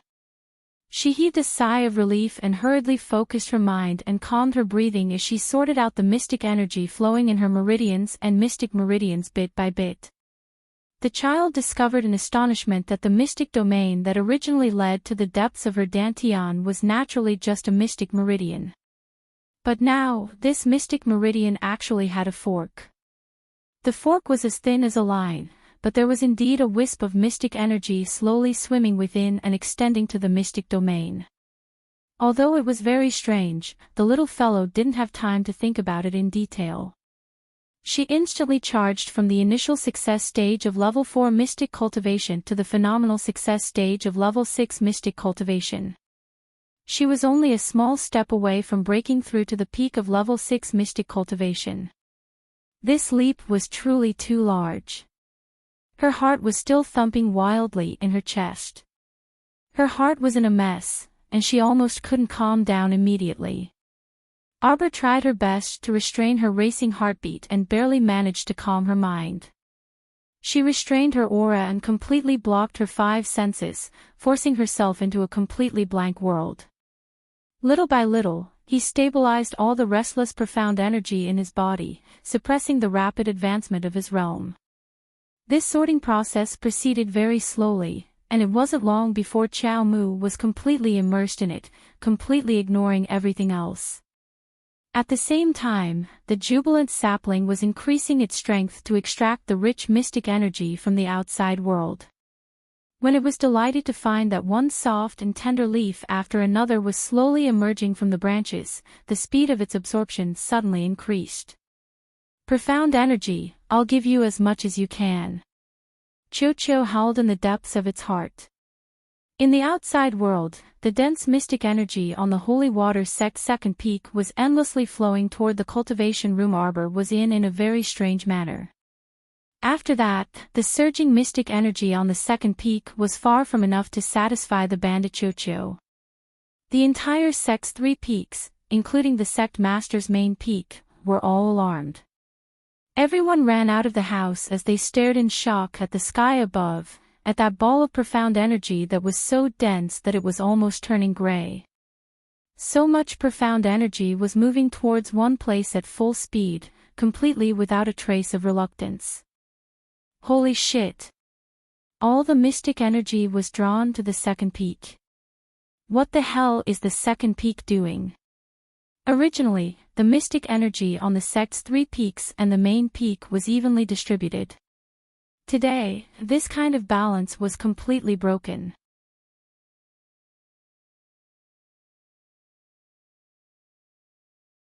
Chapter 280. On the Holy Water sect's main peak, a row of simple bamboo buildings sat in the depths of a light green bamboo forest under a blanket of white snow. Even in this world of ice and snow, it was still verdant and lush. We still have enough food to eat for 3 months. Murong Sun lazily leaned against the brocade couch and expressionlessly stared at the sect master sitting across from her. The Holy Water sect master was about 60 years old. Her appearance was unremarkable and she wore an extremely simple blue and white robe. She had a benevolent countenance and a smile on her lips. She held a large palm leaf fan that maids used to light fires. It could be said that if this elderly lady was thrown into a crowd of people, she definitely wouldn't make a splash. She was completely an ordinary elderly lady from a farming family. The sect master's hand that was holding the palm leaf fan paused, and she sighed. Ah, that can't be helped. The world is difficult right now, and normal people are living worse off than us. How about this, Murong? Pass down the order that the entire sect's 800 disciples will have 1 meal every 3 days. Change it to 1 meal every 5 days. The sect master extended 5 fingers and waved them. Murong Sun's lips fiercely twitched, that she just knew this unreliable sect master would come up with rotten ideas all day long. The most important thing for us cultivators is to temper our body's toughness. Hunger tolerance is also a part of cultivation, the sect master said seriously. I haven't eaten a grain of rice for 10 days already, so I feel my body is very light and my condition is excellent. Rumble. The sect master's stomach made a very discordant noise. Murong Sun nearly burst out in laughter and looked at the elderly lady with ridicule. Ah! The sect master also felt embarrassed and coughed lightly. Master isn't hungry. As long as I enter closed-door cultivation right away, I'll enter a selfless state. At that time, I naturally won't feel hungry. Murong Sun stood up and opened the bamboo door. She shouted outside, "Someone, prepare food for the sect master." Wicked disciple. The sect master angrily put down the palm leaf fan in her hand. Actually, it's more practical to go to a nearby city and accept some missions when appropriate. Murong Sun turned around and leaned against the door, helplessly looking at the sect master. Mystic cultivators also needed to eat, so they couldn't completely abstain from eating. However, they could block out all the exhaustion in their body after a single closed-door cultivation, so they were more resistant to hunger than normal people. No, no, no. The sect master waved his hand. Children, work hard and cultivate diligently every day. How can we tie them down with some mundane affairs? Here it comes again. This naive sect leader. Murong Sun speechlessly rolled her eyes. Master, entering the world is also a type of experience. You cultivate your heart and train your reflexes. In a battle, the ability to react is an indispensable part of one's strength. Master, the world has become a battlefield right now. Neither you nor I can protect ourselves. Murong Sun gazed deeply at the sect master. She could understand the sect leader's actions, but she did not approve of it. The sect master wanted to protect all the disciples, but this kind of blind protection was actually a way to weaken the strength of the sect. Flower buds that did not grow up in bloody battles, how could they experience the storms of the world in the future? The old lady was silent for a long time before she suddenly raised her head and asked, "Ah Sun, when will you take over the position of sect master?" Bang! Murong Sun slammed the bamboo door shut and it swayed so much that it nearly fell off. A disciple holding a bowl of porridge walked toward them and dazedly stood there, looking back at Aunt Master Murong's fleeing figure. Wicked disciple. The sect master was so angry that she jumped up and slapped the brocade couch. At this time, the disciple carrying the porridge looked up at the sky and exclaimed in shock, "Sect master, quickly come and look." The sect master angrily ran out of the bamboo building. Her gaze fixed on the ball of mystic energy that was so dense it was turning gray in the sky, and she immediately revealed a shocked expression.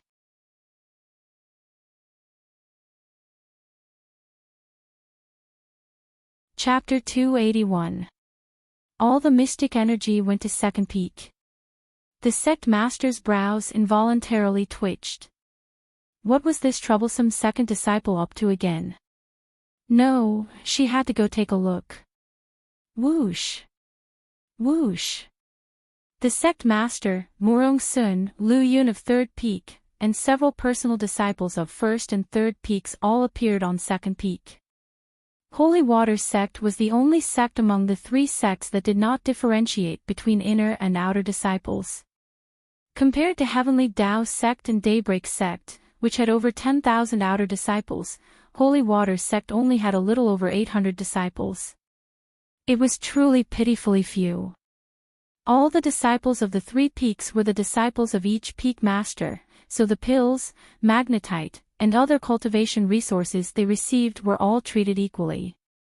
The only difference was that the three peak masters would accept several personal disciples.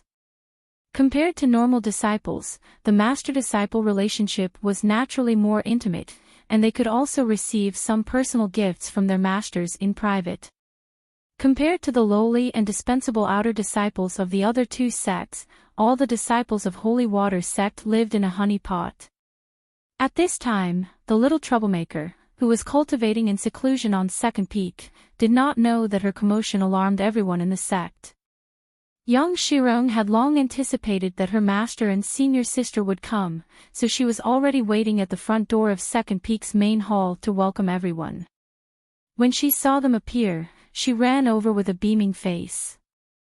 "Sect Master, Senior Sister Murong, Junior Sister Lu, it's fine, it's fine. It's nothing major." "If it's nothing major, why did you cause such a big commotion?" The sect master glared at her second disciple and looked inside curiously. "Aren't you going to bring master inside to take a look?" Which grand disciple's cultivation aura is so great that it swept away all the mystic energy in the sect. So miraculous. She really wanted to see her obedient grand disciple. Young Shirong hastily stopped everyone and chuckled.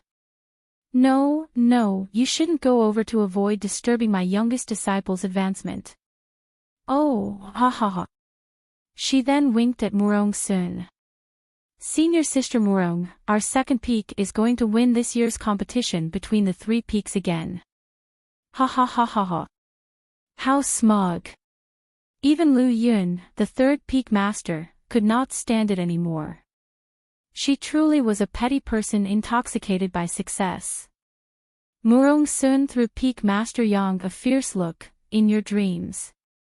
Once my little disciple returns to the sect, this Peak Lord will definitely blind your dog eyes." Seeing that his three disciples were about to quarrel again, the sect master hurriedly waved his cattail leaf fan and laughed. All right, since there's nothing else, let's go back to our respective peaks." As for the inner disciple competition of the three peaks, there were still 2 months to go. There was no need to rush. Wasn't he going to continue accepting disciples tomorrow? Maybe Ah Sun will also receive a good one. There's no need. This peak master has already accepted a little disciple with exceptional aptitude. Counting the days, it's about time.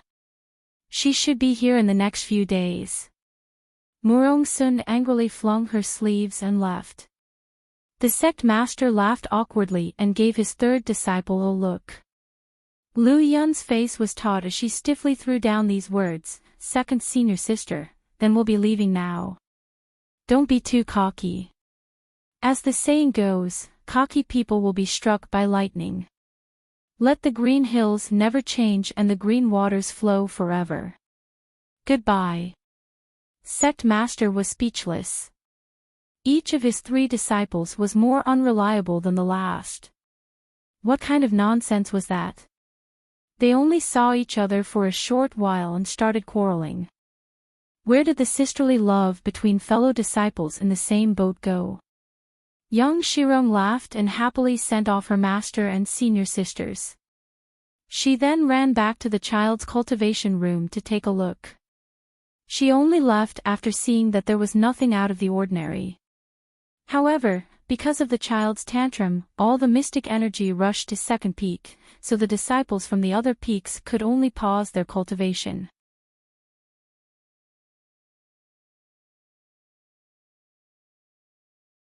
Chapter 282. 3 days later, the instant the child opened her eyes, a pitch-black vortex swirled in the depths of her eyes before returning to calmness. Now that she had roughly stabilized her cultivation at the phenomenal success stage of level 6 Mystic Cultivator, she was within reach of the peak stage. She didn't need to be on guard in the sect, so she naturally didn't need to hide her cultivation with the aura-concealing talisman. Looking up at the small ball of thick mystic energy gathered above her head, Arbor couldn't help but ask, "Chucho, what's this ball for?" "Master, don't waste it. I left it for you." Burp. This fellow actually burped after absorbing mystic energy. How much mystic energy did it absorb? Arbor silently absorbed the small ball of mystic energy into her mystic meridians. After circulating it slightly, she was pleasantly surprised to find that after her mystic meridians widened, the speed at which she absorbed, stored, and digested mystic energy increased significantly. When this mystic energy entered her mystic meridians, it was like entering the ocean and was quickly digested by her body. Arbor sighed slightly. As expected, the mystic energy around her hadn't reached saturation. In other words, she could still continue to advance as long as there was enough mystic energy injected. But this way, her cultivation would advance too quickly. If she completed her advancement perfectly, she wouldn't be able to absorb mystic energy from the outside world for at least 24 hours when her mystic energy was at saturation. This was also a mystic cultivator's self-defense mechanism to prevent endless mystic energy from overloading their mystic meridians and causing their body to explode from being unable to withstand the external pressure. Suppressing the growth of one's cultivation realm was also an excellent embodiment of cultivating one's mind. Without firm willpower, normal people wouldn't bear to suppress it. Why suppress it? Cultivating was so hard and could only advance once every 3 to 5 years, so of course she had to complete her advancement in one go. Otherwise, who knew how long it would be before she could advance again? Moreover, a normal mystic cultivator's advancement process definitely wouldn't be as fierce as the child's. And 2 major stages in a row. Advancing 2 minor stages in a row was already pretty good, okay? Therefore, she didn't need to suppress her advancement. The child retracted her hands and stood up. Just as she opened the cultivation room's tightly shut door, she heard a scream from nearby. "Oh no, junior sister Qinghu fainted. Hurry and give junior sister some water." The child pattered over and saw several senior sisters carrying a girl in cyan clothes to a stone chair at the side to sit down. Although the girl in cyan clothes woke up, her complexion and lips were a bit pale. That was a level 3 mystic cultivator's body this week. Why does this girl look like she's on the verge of collapse? The toughness of a level 3 mystic cultivator's body was completely comparable to that of a level 3 body cultivator. It shouldn't be this weak. The little fellow took small steps and squeezed in front of the senior sisters. The senior sisters of the second peak all looked at the child and could not help but be stunned. You must be little junior sister. You've come out. The senior martial sister who spoke just happened to see Master carrying this little junior martial sister back that day, so she recognized Arbor. When the others heard what she said, they finally understood. It turned out that the little junior sister who had always closed the door to her cultivation room and had drawn all the profound energy of the entire sect to her side for the past 3 days was this person in front of her. Little junior sister was squatting in front of Su Qinghu, holding her wrist and looking at her with a strange expression. Su Qinghu smiled at her and said weakly, "Junior sister, what's wrong? You fainted from hunger." Arbor couldn't believe it himself when he said this. A dignified level 3 mystic cultivator actually fainted from hunger. This was truly an oddity.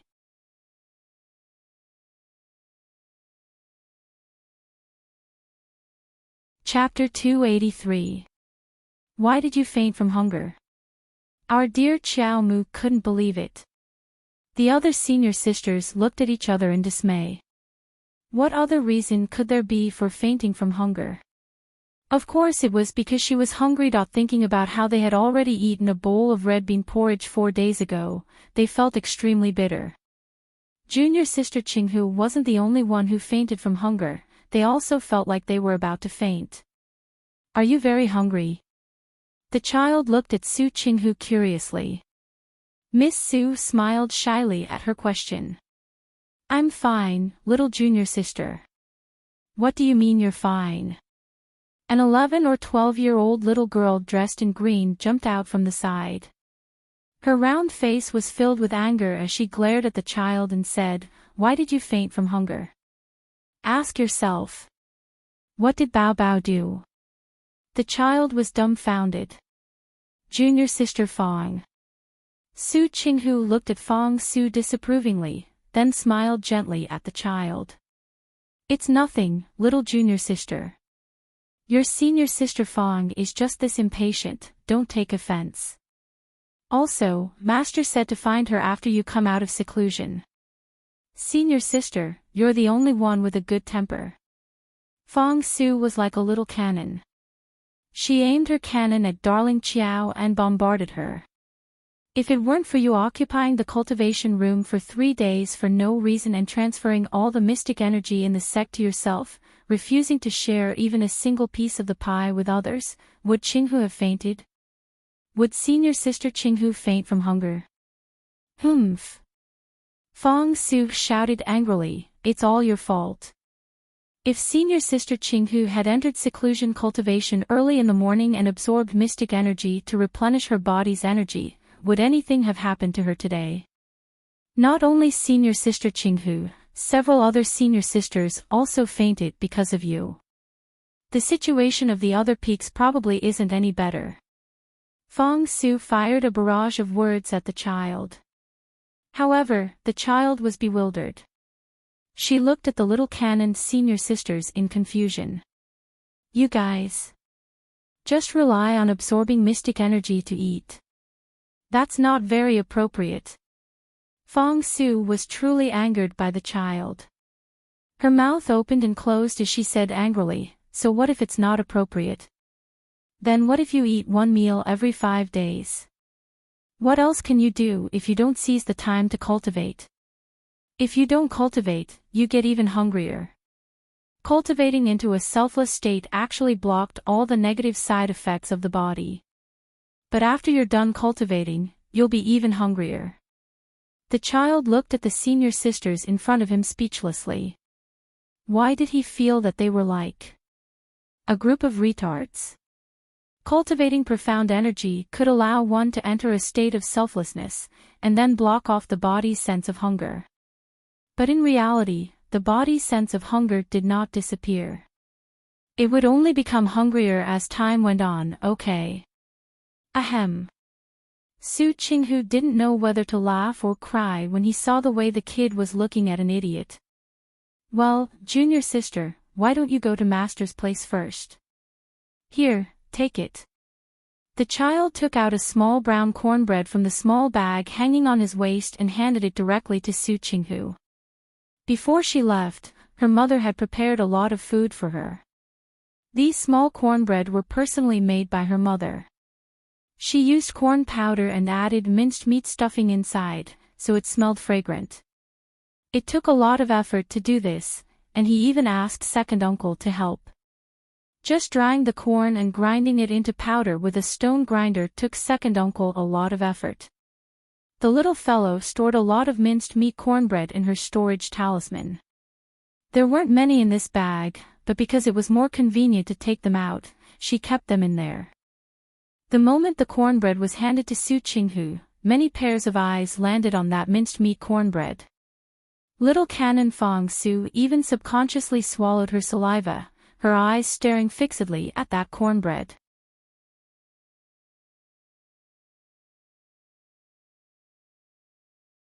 Chapter 284. Do you guys have to be so exaggerated?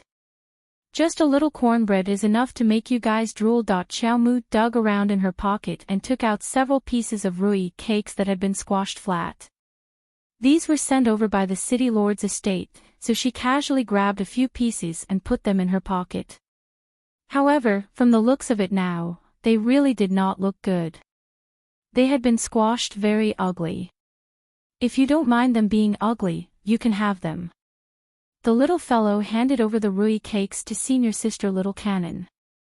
Little Canon's face flushed red, and she swallowed several mouthfuls of saliva before angrily saying, "Take them back and eat them yourself.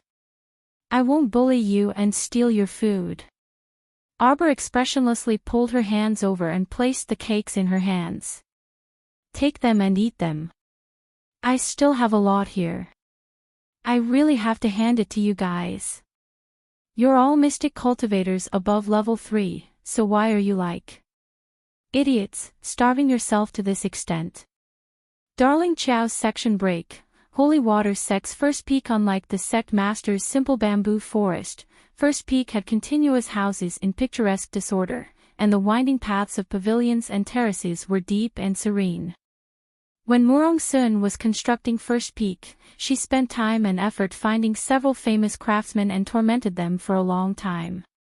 The beauty was in a bad mood despite the beautiful scenery before her. Murong Sun had been depressed for several days. If she had known earlier, she would have left someone behind and directly brought her little disciple here.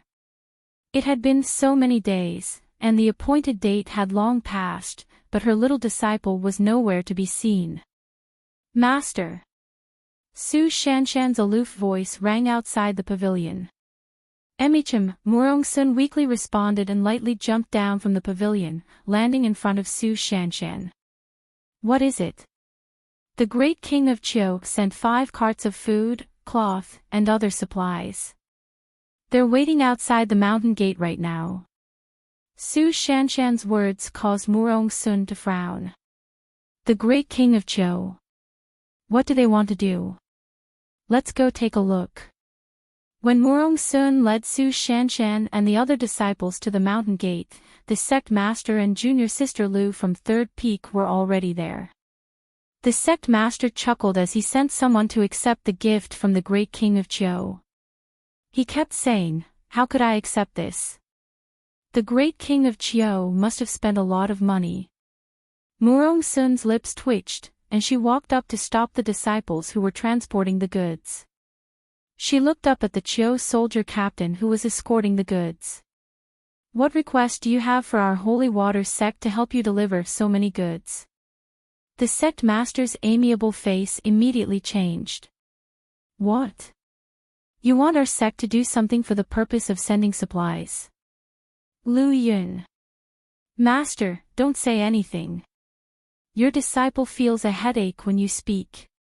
Murong Sun exasperatedly glanced at the sect master. She raised her hand and pulled the small ringleader to her face. She quietly ordered, "Hurry and speak. What is your objective?" The Chio Kingdom's minor leader shuddered and wailed as he knelt on the ground with a plop. "This lowly one is under the orders of the great king to deliver an apology gift to Miss Chiao of the Holy Water Sect's First Peak. This lowly subordinate wants to personally hand it over to Miss Chiao. Isn't that clear enough?" It's Miss Chiao of the Holy Water sect's first peak. Everyone present looked at each other, especially the sect master. She curiously looked at her eldest disciple. "Ah Sun, is there a Miss Chiao on your first peak?" She was so impressive that she could make the old king of Chiao send so many apology gifts. Speaking of which, why was it an apology gift? Murong Sun's expression changed again and again. She felt like something in her head was gradually becoming clearer. Su Shanshan looked at the Chiao Kingdom's minor leader in shock. "What do you mean? My little junior sister Chiao came. She's in our sect right now."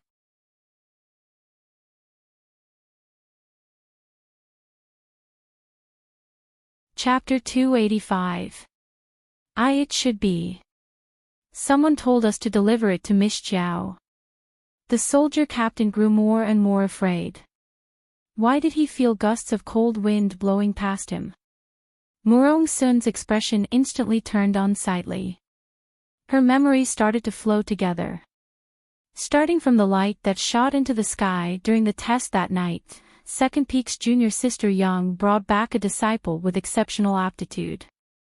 Her disciple entered closed-door cultivation for 3 days and absorbed all of the mystic energy in the sect. Now, someone suddenly sent an apology gift to Miss Chiao of Holy Water sect's first peak.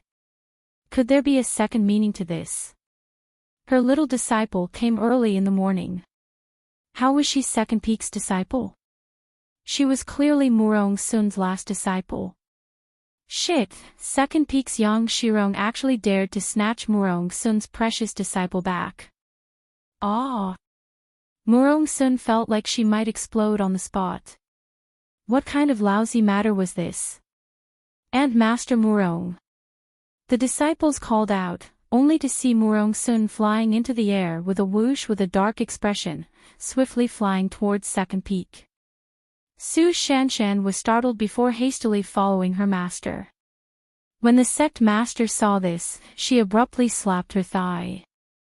Shit, did you see Ah Sun's expression just now? Oh my, something seems to have happened. Let's hurry over and take a look. The sect master turned around after saying that, but her third disciple was nowhere to be seen. Her mouth twitched as she turned her head back, only to see her third disciple following closely behind Murong Sun and running far away. Evil disciple. The sect master angrily scolded and turned to the snickering disciples. Children, you're responsible for transporting the supplies back to the sect.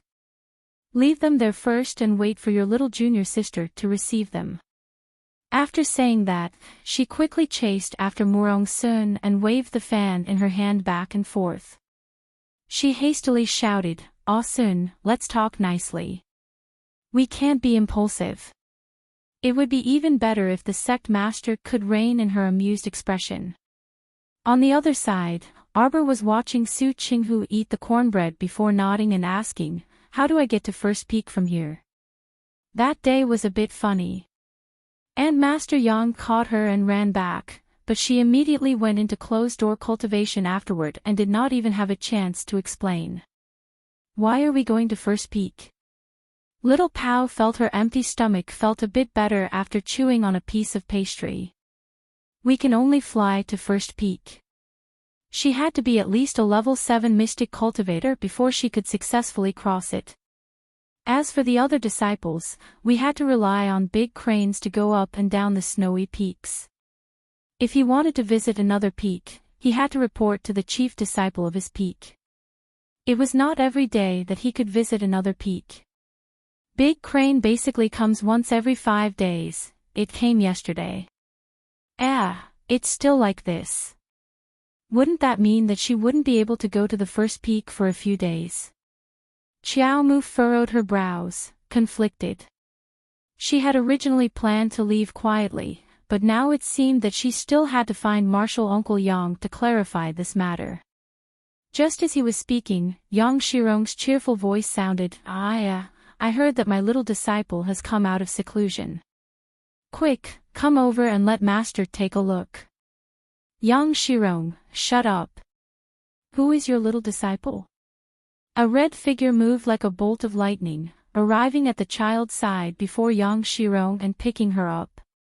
The child turned her stoic face, and her eyes lit up as she said, "Master."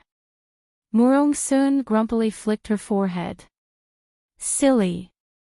Su Shanshan did not understand the situation and speechlessly chuckled as she looked at the child.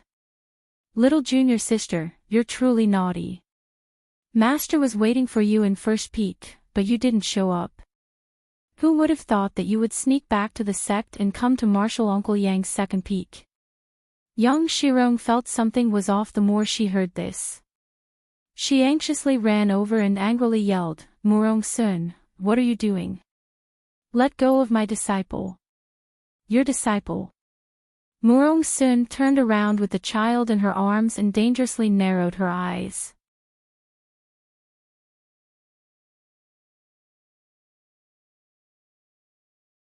Chapter 286. You're saying this is your disciple? Murong Sun looked at Yang Shirong, who was about to charge forward with her sleeves rolled up, and her voice was light as she enunciated each word with a sardonic smile. Oh shit, why did she feel like eldest senior sister wanted to beat her to death? Peak Master Yang, who had been afraid of this eldest senior sister since she was young, immediately cowered. However, her cowardice did not last for more than 2 seconds. When she thought about how her exceptionally talented little disciple was about to be snatched away, she immediately came back to life and leaped 3 feet into the air. That's right. This is my disciple. Although you are my eldest senior sister, you still can't do something like snatching someone else's disciple, right? The obedient disciple that I personally picked in front of the mountain gate 3 days ago.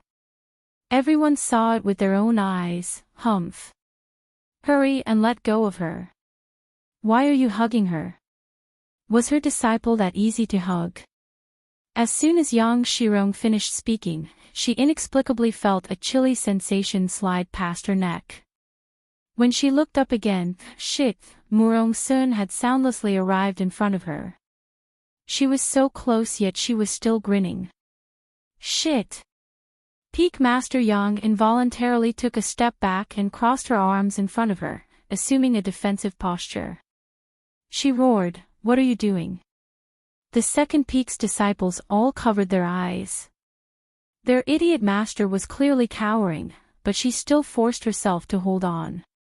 When facing eldest senior master, she freaking cracked her voice. "Junior sister Yang, we haven't sparred in a long time, right?" Murong Sun chuckled.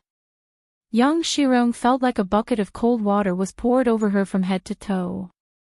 "I'll spar with your sister." Peak Master Yang's pretty face turned green, and she hastily took 2 steps back. "Senior sister, I'm telling you. Sun. Don't hit your second junior sister. It's between senior and junior sisters, so let's talk things out." The sect master's voice immediately cut in. She waved her fan and sat down on a stone stool that allowed her to watch from a close distance as she spoke with a chuckle.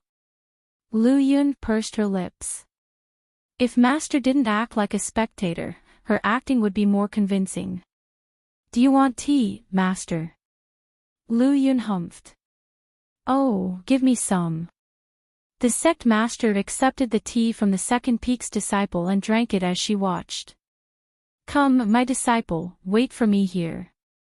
Your second aunt master, ah. She's going to go overboard if she's not beaten for 3 days." Murong Sun placed the child on the ground and grabbed the dumbstruck Yang Shirong, dragging her up to the roof with a whoosh. Sect master put down the teacup in his hand in shock, jumped up and shouted, Sun. Be careful. The second peak's house was built not long ago. Rascal, why did you run to the back and fight? How was she going to enjoy it when he pulled it to the back? Lu Yun chuckled. She directly left her master and jumped onto the roof. Then, she quickly jumped back down. She took out an umbrella from her inner world and opened it. The sect master couldn't wait to rush up to the roof to watch the show. However, instead, she was hit by the rolling waves of water, which drenched her whole body in an instant. The sect master was dumbfounded. She angrily roared, "Ah Sun, are you trying to tear down the house? What a terrible disaster." Lu Yun held an umbrella and stood leisurely under the eaves. She stretched out her hand to cover her mouth and chuckled. What was this called? This was called watching a show without thinking too much, but in the end, being struck by lightning. Oh wait, she was flooded. Amidst the rolling waves, young Shirong's figure was faintly discernible. She repeatedly exclaimed, "Eldest senior sister, what are you doing?" "Damn! I just filled up all the ponds on the second peak 2 years ago. I didn't expect that you wouldn't even let go of the ice and snow on my second peak now. Stop it. My snow, it's about to melt away. How can this still be called a snow peak? Ow, ow, ow."